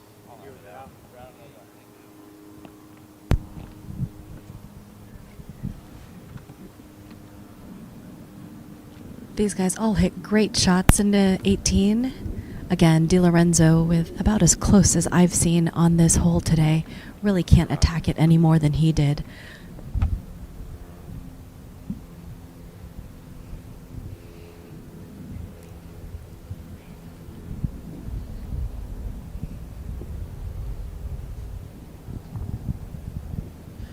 This is just an insanely tough pin position, Rio. We knew it was going to be. He gave him a bit of a reprieve yesterday, and it's not too different than the pin position on day number 1. But with the slope all coming back to the left and a pin tucked on that right-hand side, this water came into play today. The sand came into play today, and if this hole wasn't already hard enough with that pin position, this wind has started to pick up too. That wind coming off of the right for the players is really making it even more challenging because of where they have to aim if they want to access that pin. All right, let's go back. DiLorenzo looking in full 17 control for a chip for par. All right, this has got to go in, and this one is not going to get there for Spencer Shropshire, and that is going to mathematically eliminate him from any chance of victory, unfortunately. It was a heck of a run today. Just couldn't quite get all the goods together here on Championship Thursday to get it done here at the Elite Invitational. Back to 18, guys. Gossett with a tap in for par here. And that'll bring up Kelty.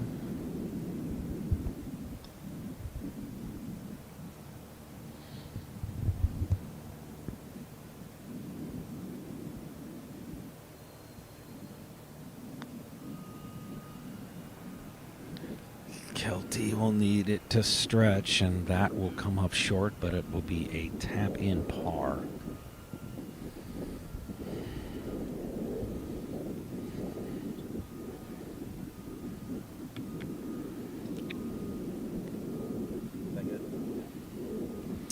This one is all but over.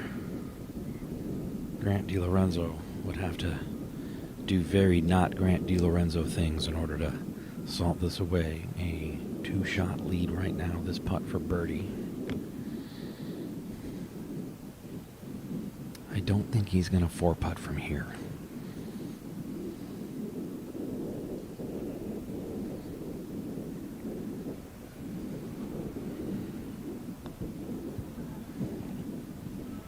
DiLorenzo will have a tap in for par, 4 birdies on the front, 2 birdies on the back, and your 2025 winner of the Elite Invitational is going to be Grant DiLorenzo.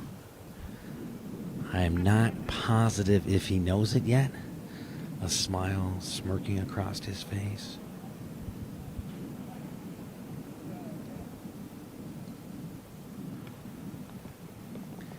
A 32 on the front.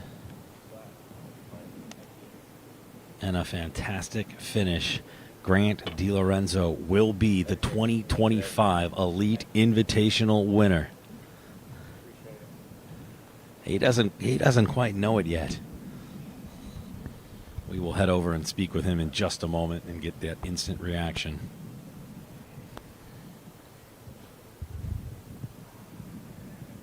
What a performance. Finds his way to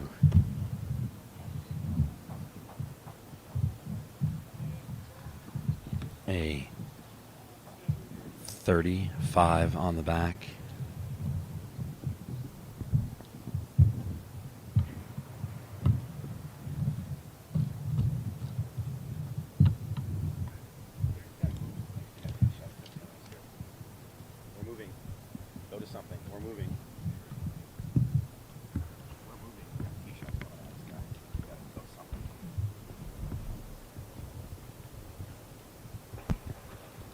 All right, well, the 54th and final hole of this Elite Invitational. All 3 of these players have made a valiant effort today. They will not go home with a victory, but they will go home with some wonderful experience and an excellent finish, and they'd like to just top it off with a nice 2 on this 18th hole.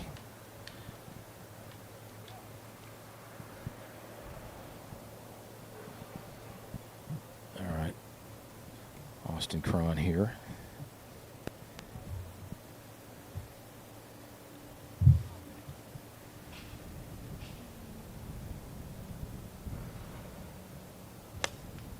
And wind out of the right.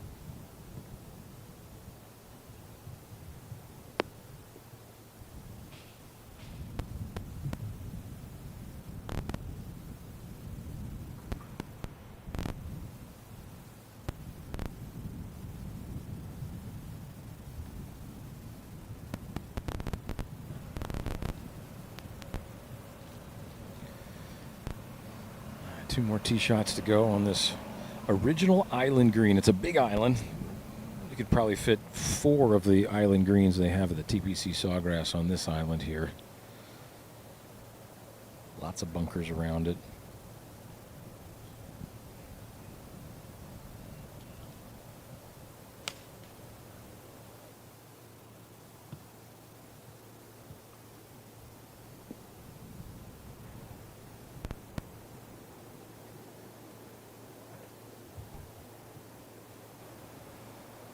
One final salvo here from Spencer Shropshire. 3 over par in his round, 3 over par for the tournament. Still inside the top 10, right at 10th position right now.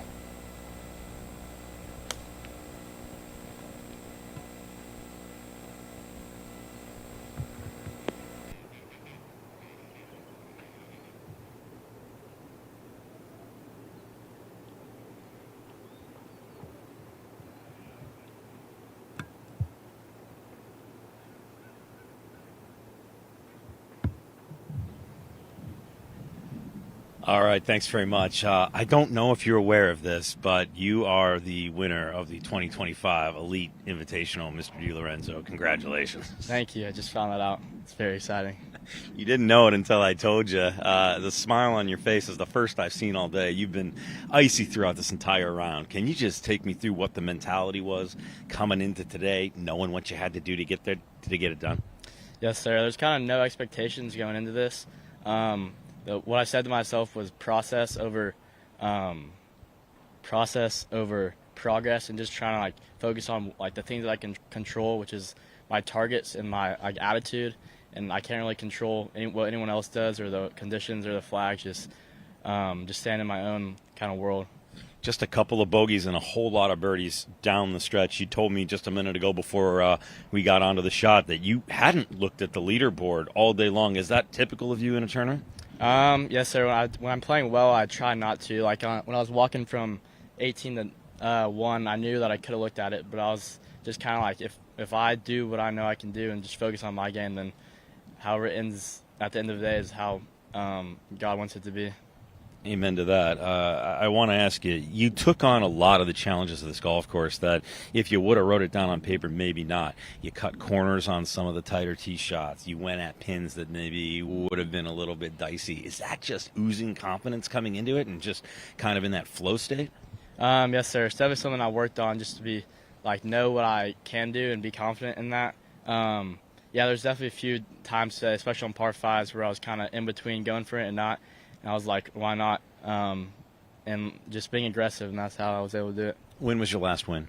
This is the first time in a long time, probably 2 or 3 years for a tournament this big. How's it feel? Feels great. I've put in a lot of hard work over the last months and years, and it feels good for this to happen. You had a lot of people coming down the stretch on you. It was close. You ended up coming away with what will be a 2-shot victory. But at any given time today, you were either tied or it was just one away. It was close down the entire stretch, basically from hole 4 on. Yes, sir. Yeah, I knew after I bogeyed my 14th and 15th hole, or maybe it's 13 and 14, I knew, like, I kind of told myself, let's go 1 under through these last 3 or 4, and I ended up doing that. So, but once again, I just try to stay in my own lane and focus on what I can do. What's it mean to win a prestigious event like this? The Elite Invitational has an incredible field. It's very deep, and on top of all of that, the legacy that Mason Carmel has built with this tournament, and then, of course, it benefiting the VGA, it has to feel special and up there in terms of this one being a huge one for you. Yes, sir. I think it just proved to myself that I am, like, one of the best juniors in this country, and I can be if I continue to work hard. And this tournament just means a lot for the veterans and like the prestigious aspect of it. But I'm definitely very excited. Congratulations on being the 2025 winner of the Elite Invitational. That's a big one, bud. Thank you. Congratulations. Steve, let's get it back to you.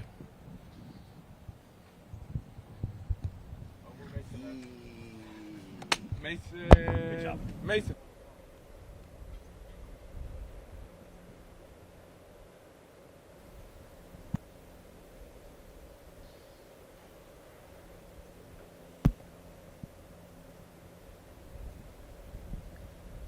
Just a little bit of cleanup here for these final trio.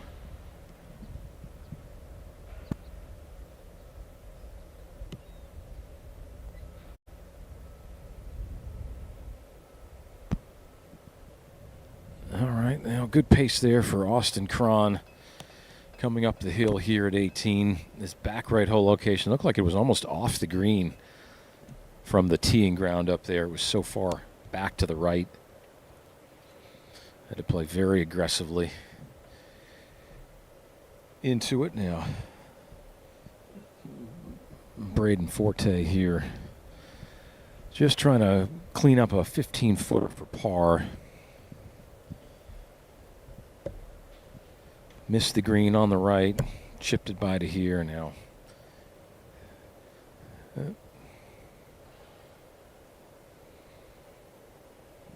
Remember, Forte was the round one leader, shot 68, was leading by 3, co-leader into today.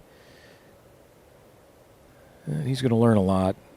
He's going to take the experience of being in this final group with him as he moves forward, as he taps in for his final bogey here. But his future college in San Diego State next fall is going to be really pleased to have this young man on the team. He maintained his composure so well throughout the day despite not playing the way he wanted to. Now Spencer Shropshire.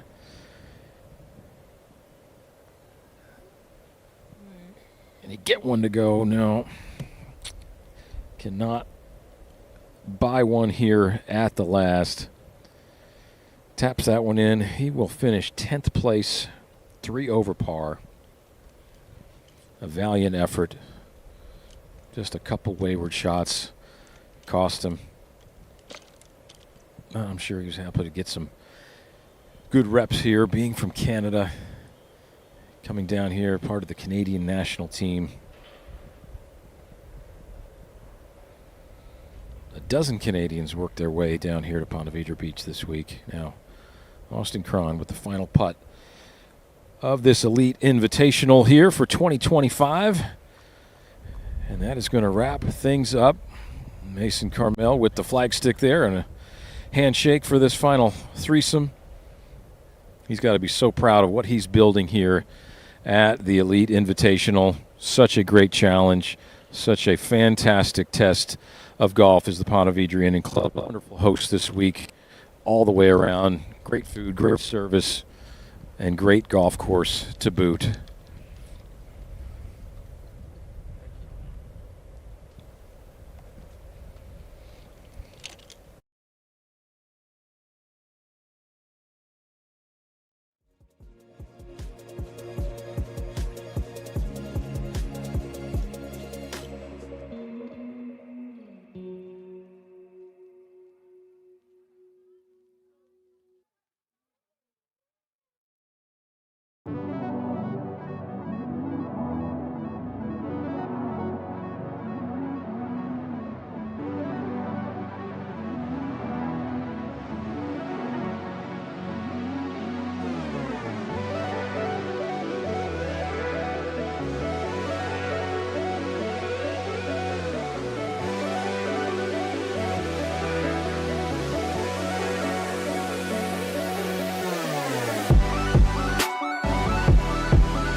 please put your hands together for our hostess.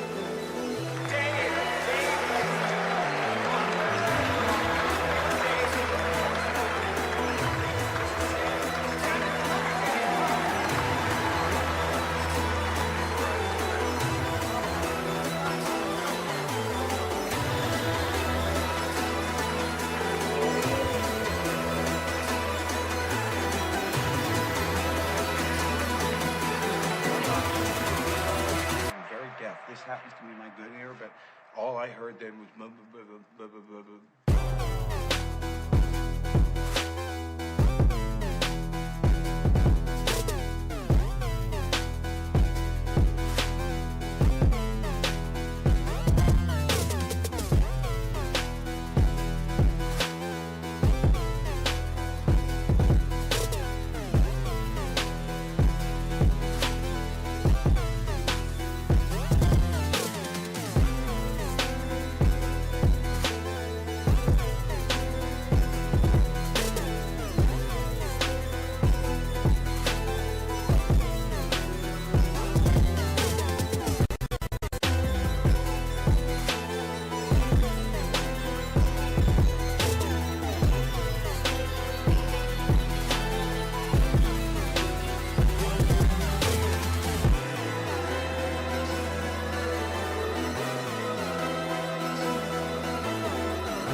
Don't seem to understand that I'm just that bad.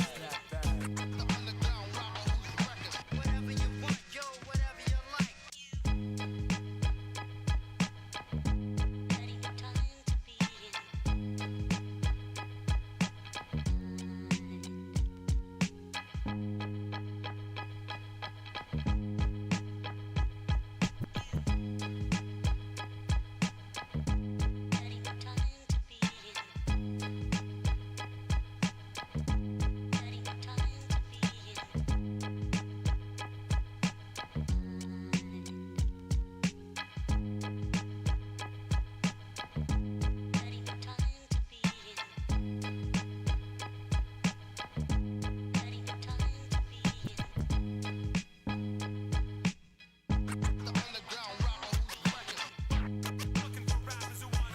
Don't seem to understand that I'm just that bad.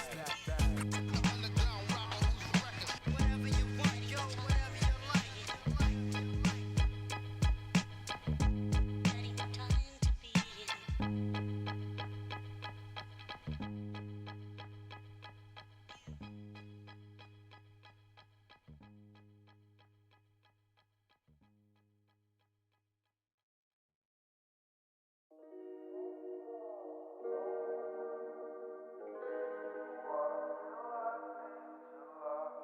On my zone and I stood on my own. I said, fuck that, no, it won't trap me. I don't wanna go down the road that I've been before. I wanna go see the world where I've never been before. I wanna see all these people that I've never met before. I wanna go give you everything and everything and more. I'm like, oh, you're not alone. Cause the times I feel like I can't control. But what's on my mind and I just see the light. I feel like I got angels on my side.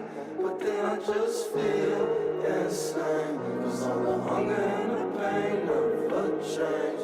But I'm thankful for my ups and my downs. So I'm about to turn the shit straight up now. You can trust it.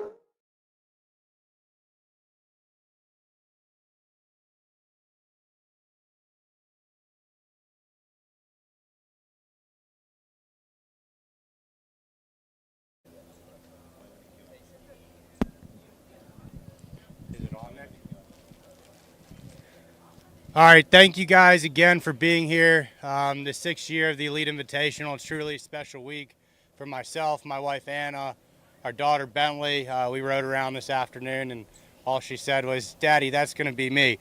So it was really a cute moment for me and her. I want to again recognize the Ponte Vedra Inn and Club, their entire staff, from the hospitality inside to Jeff Hansen and his staff inside. They welcomed me and my family with open arms and welcomed you all as well. I thought the course was in great shape all week. I can't thank Joey and his whole crew on the maintenance staff. What a remarkable job. We did have some weather, but each day it got better and better. I first, again, want to thank all you players and your parents and your coaches for your commitment to this game. We got a handful of donations that came in this week to raise more money for the VGA, so I can't thank you all enough. And to my internal media team, what an incredible job you guys did. To Baby Grand Golf, I can't thank each and every one of you for what you guys have done this week. And Anna, thank you again for everything you've done. So to cut to it, we do have a low round, final round. We'll start with that in both the girls and boys championship.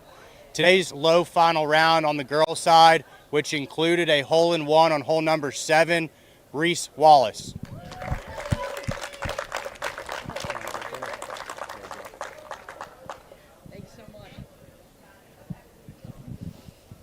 Hey, great playing today. Thank you so much. Let's just take a quick picture. Thank Anna, you for come in everything. here. Left side, right side.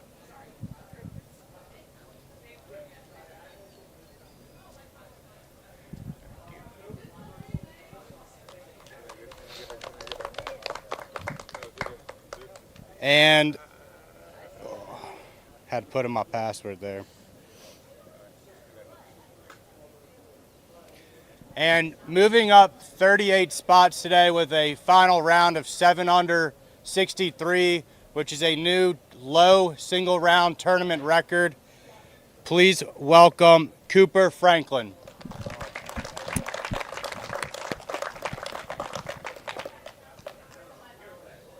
Awesome playing this week. Thank you. Appreciate it. Having a good round. Thank you.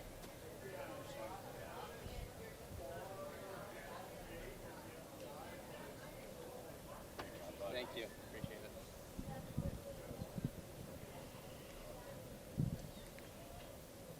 In the girls division,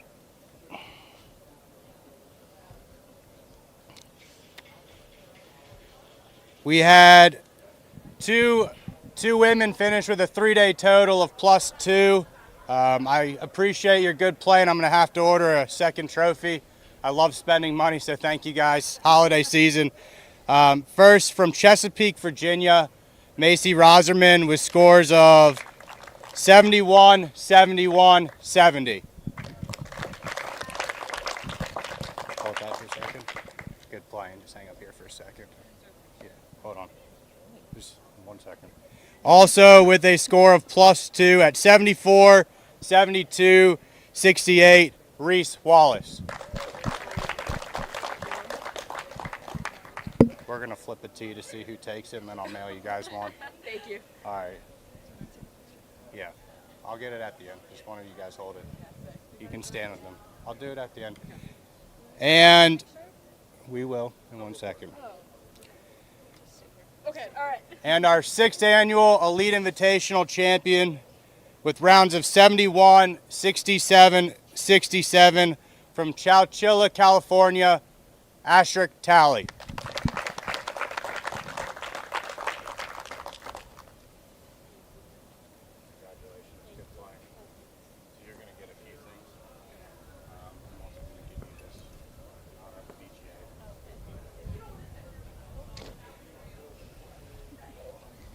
Girls, can you come on this side? Yep. Come in front. You guys, Ashley, do you want to come up front here? Yeah. Girls, come in the middle here.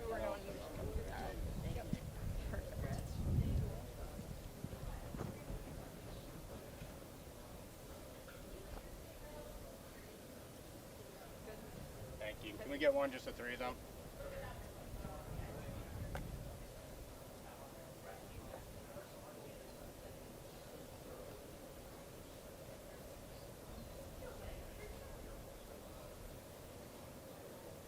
Thank you, girls.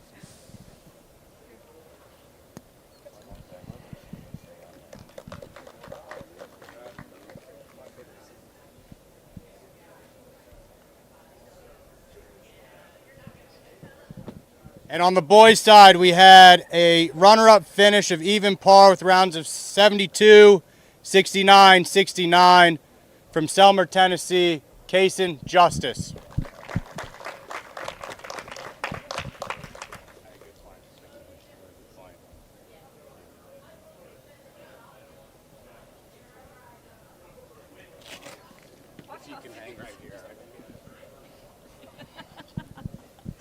It's been a long week. And our 6th annual Elite Invitational Boys Champion with rounds of 73, 68, and a come from behind final round 67, Grant DiLorenzo from Houston, Texas.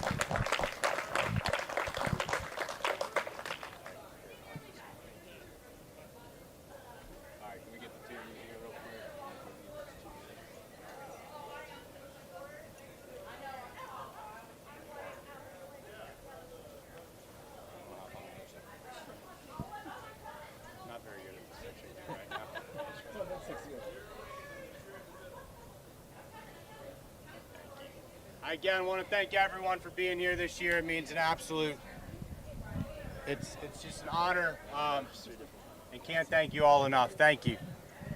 Hey, can I get a, come on, represent. That's where you're going for your next 4 years, right?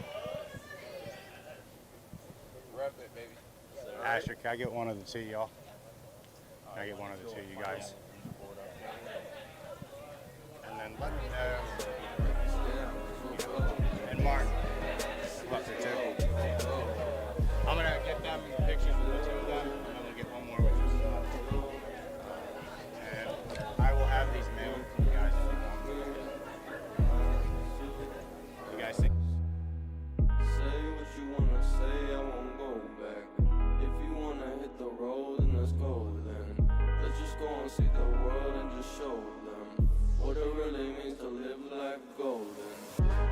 golden, baby girl, we're golden.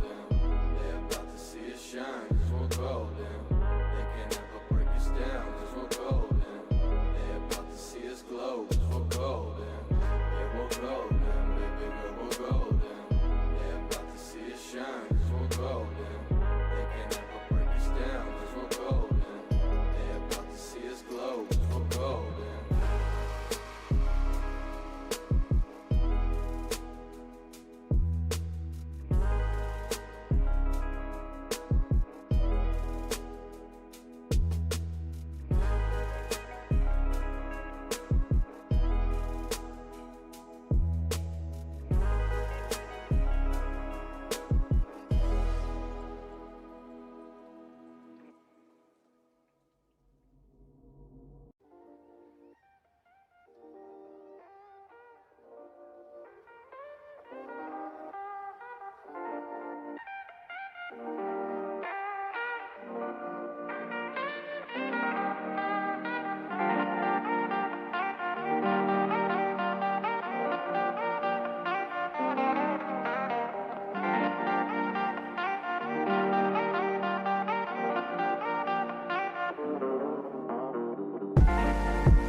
Well, that is a wrap on the 2025 Elite Invitational. So glad to have you along for this one, and what an exciting finish. Nick Gismondi, Steve Scott, Rhea Scott. Let's just start with what an exceptional tournament this was, and your thoughts on how it all played out over the week despite some crazy weather, and it ended up holding out at the very end. Yeah, we got lucky, avoided any raindrops. It got much warmer today, which is much more hospitable for all of us out here. The scoring was excellent. Tough hole locations, though. Kudos to the to Mason Carmel for putting these hole locations in some really challenging spots out here. It was just a great day. Very scoreable, though. Just a wonderful golf course. Great way to wrap up 2025. Rhea, your thoughts on it, and obviously you were with the, of course, women for most of the day, but what just a fantastic event. These kids got treated like absolute pros. Yeah, fantastic event, start to finish. Again, playing for a cause that's bigger than themselves is something that these kids, are starting to get exposed to, so that's wonderful. The Veteran Golfers Association, but truly, with Asterisk Tally, she had to earn it from start to finish. There was no gimmies out there. Even though she came here as the best player in the field, she had to go out and earn it. She was the winner, came in and absolutely dominated down the stretch. What was it about her performance that you saw and that killer instinct maybe? She said it in her interview. She just stuck to her process, was really focused on shot by shot, and you could see that in the way she carried herself, the way she executed her process every time. And then once she got out of that pre-shot routine, she would execute her shot really quickly and decisively, and I love that about her game. Iron shots were on point and converted some of those iron shots coming down the stretch. On the other side, it's a huge win for Grant DiLorenzo, and I was with him for most of the day. He had ice in his veins the entire time. We'll talk about him in just a moment. Braden Forte led after round one, was timed for the lead after the second round, and just struggled a little bit today. Yeah, he did, unfortunately. And the old saying is when you don't get what you want, you get experience. Braden Forte got a lot of experience today. You can't really buy that experience. You can't buy your way into a final group. You have to earn that. And he shot 68-71 to get in that position. And yeah, he's gonna look back on this and learn from everything he did. But you can't learn without being in a position like this. And so, kudos to him for putting himself in the position. You knock on the door enough times, you're gonna break through, and he'll break through soon. And how about the performance of Grant DiLorenzo, the eventual winner? He was just icy the entire time. Yeah, I had a feeling that today's conditions would bring somebody maybe who wasn't in that final group, was in the penultimate group out there. And yeah, I mean, he started off 4 birdies in the first 5 holes. You kind of play with house money at that point, and he just kind of kept it rolling. The gauntlet of those holes coming in, everybody kind of got a few bogeys through that stretch. But yeah, just fantastic play. Way to finish. Good solid shot there on 18. And yeah, to not have to go to a playoff. I mean, it was neck and neck all day. But this tournament had all the feels. I got to say, I've covered PGA Tour events. I've covered major championships. And the coverage that we had today, I mean, I was getting goosebumps just kind of out there. And these guys and gals are hitting shots that really mean something to them. And they mean something in the world of golf. And to be out here covering it with y'all at Baby Grand Golf, I mean, I can't wait for the next one. Hard to say it better than that. And the next one coming up very soon, of course, we will be at the Donald Ross Invitational. That coming up just after Christmas, so make sure you join us there. That will be the 28th all the way through the 30th. Can't wait to be at Pinehurst, especially around Christmas time. Baby Grand is your home for all of the coverage that you need, expect, and want for junior, collegiate, and amateur golf. This has been an absolute pleasure to be here at the Ponte Vedra Club and Inn for the 6th annual Elite Invitational. The 2025 one is in the books. Asterisk tally for the women. She comes away as the champion, and on the other side, a absolute phenomenal performance by DiLorenzo.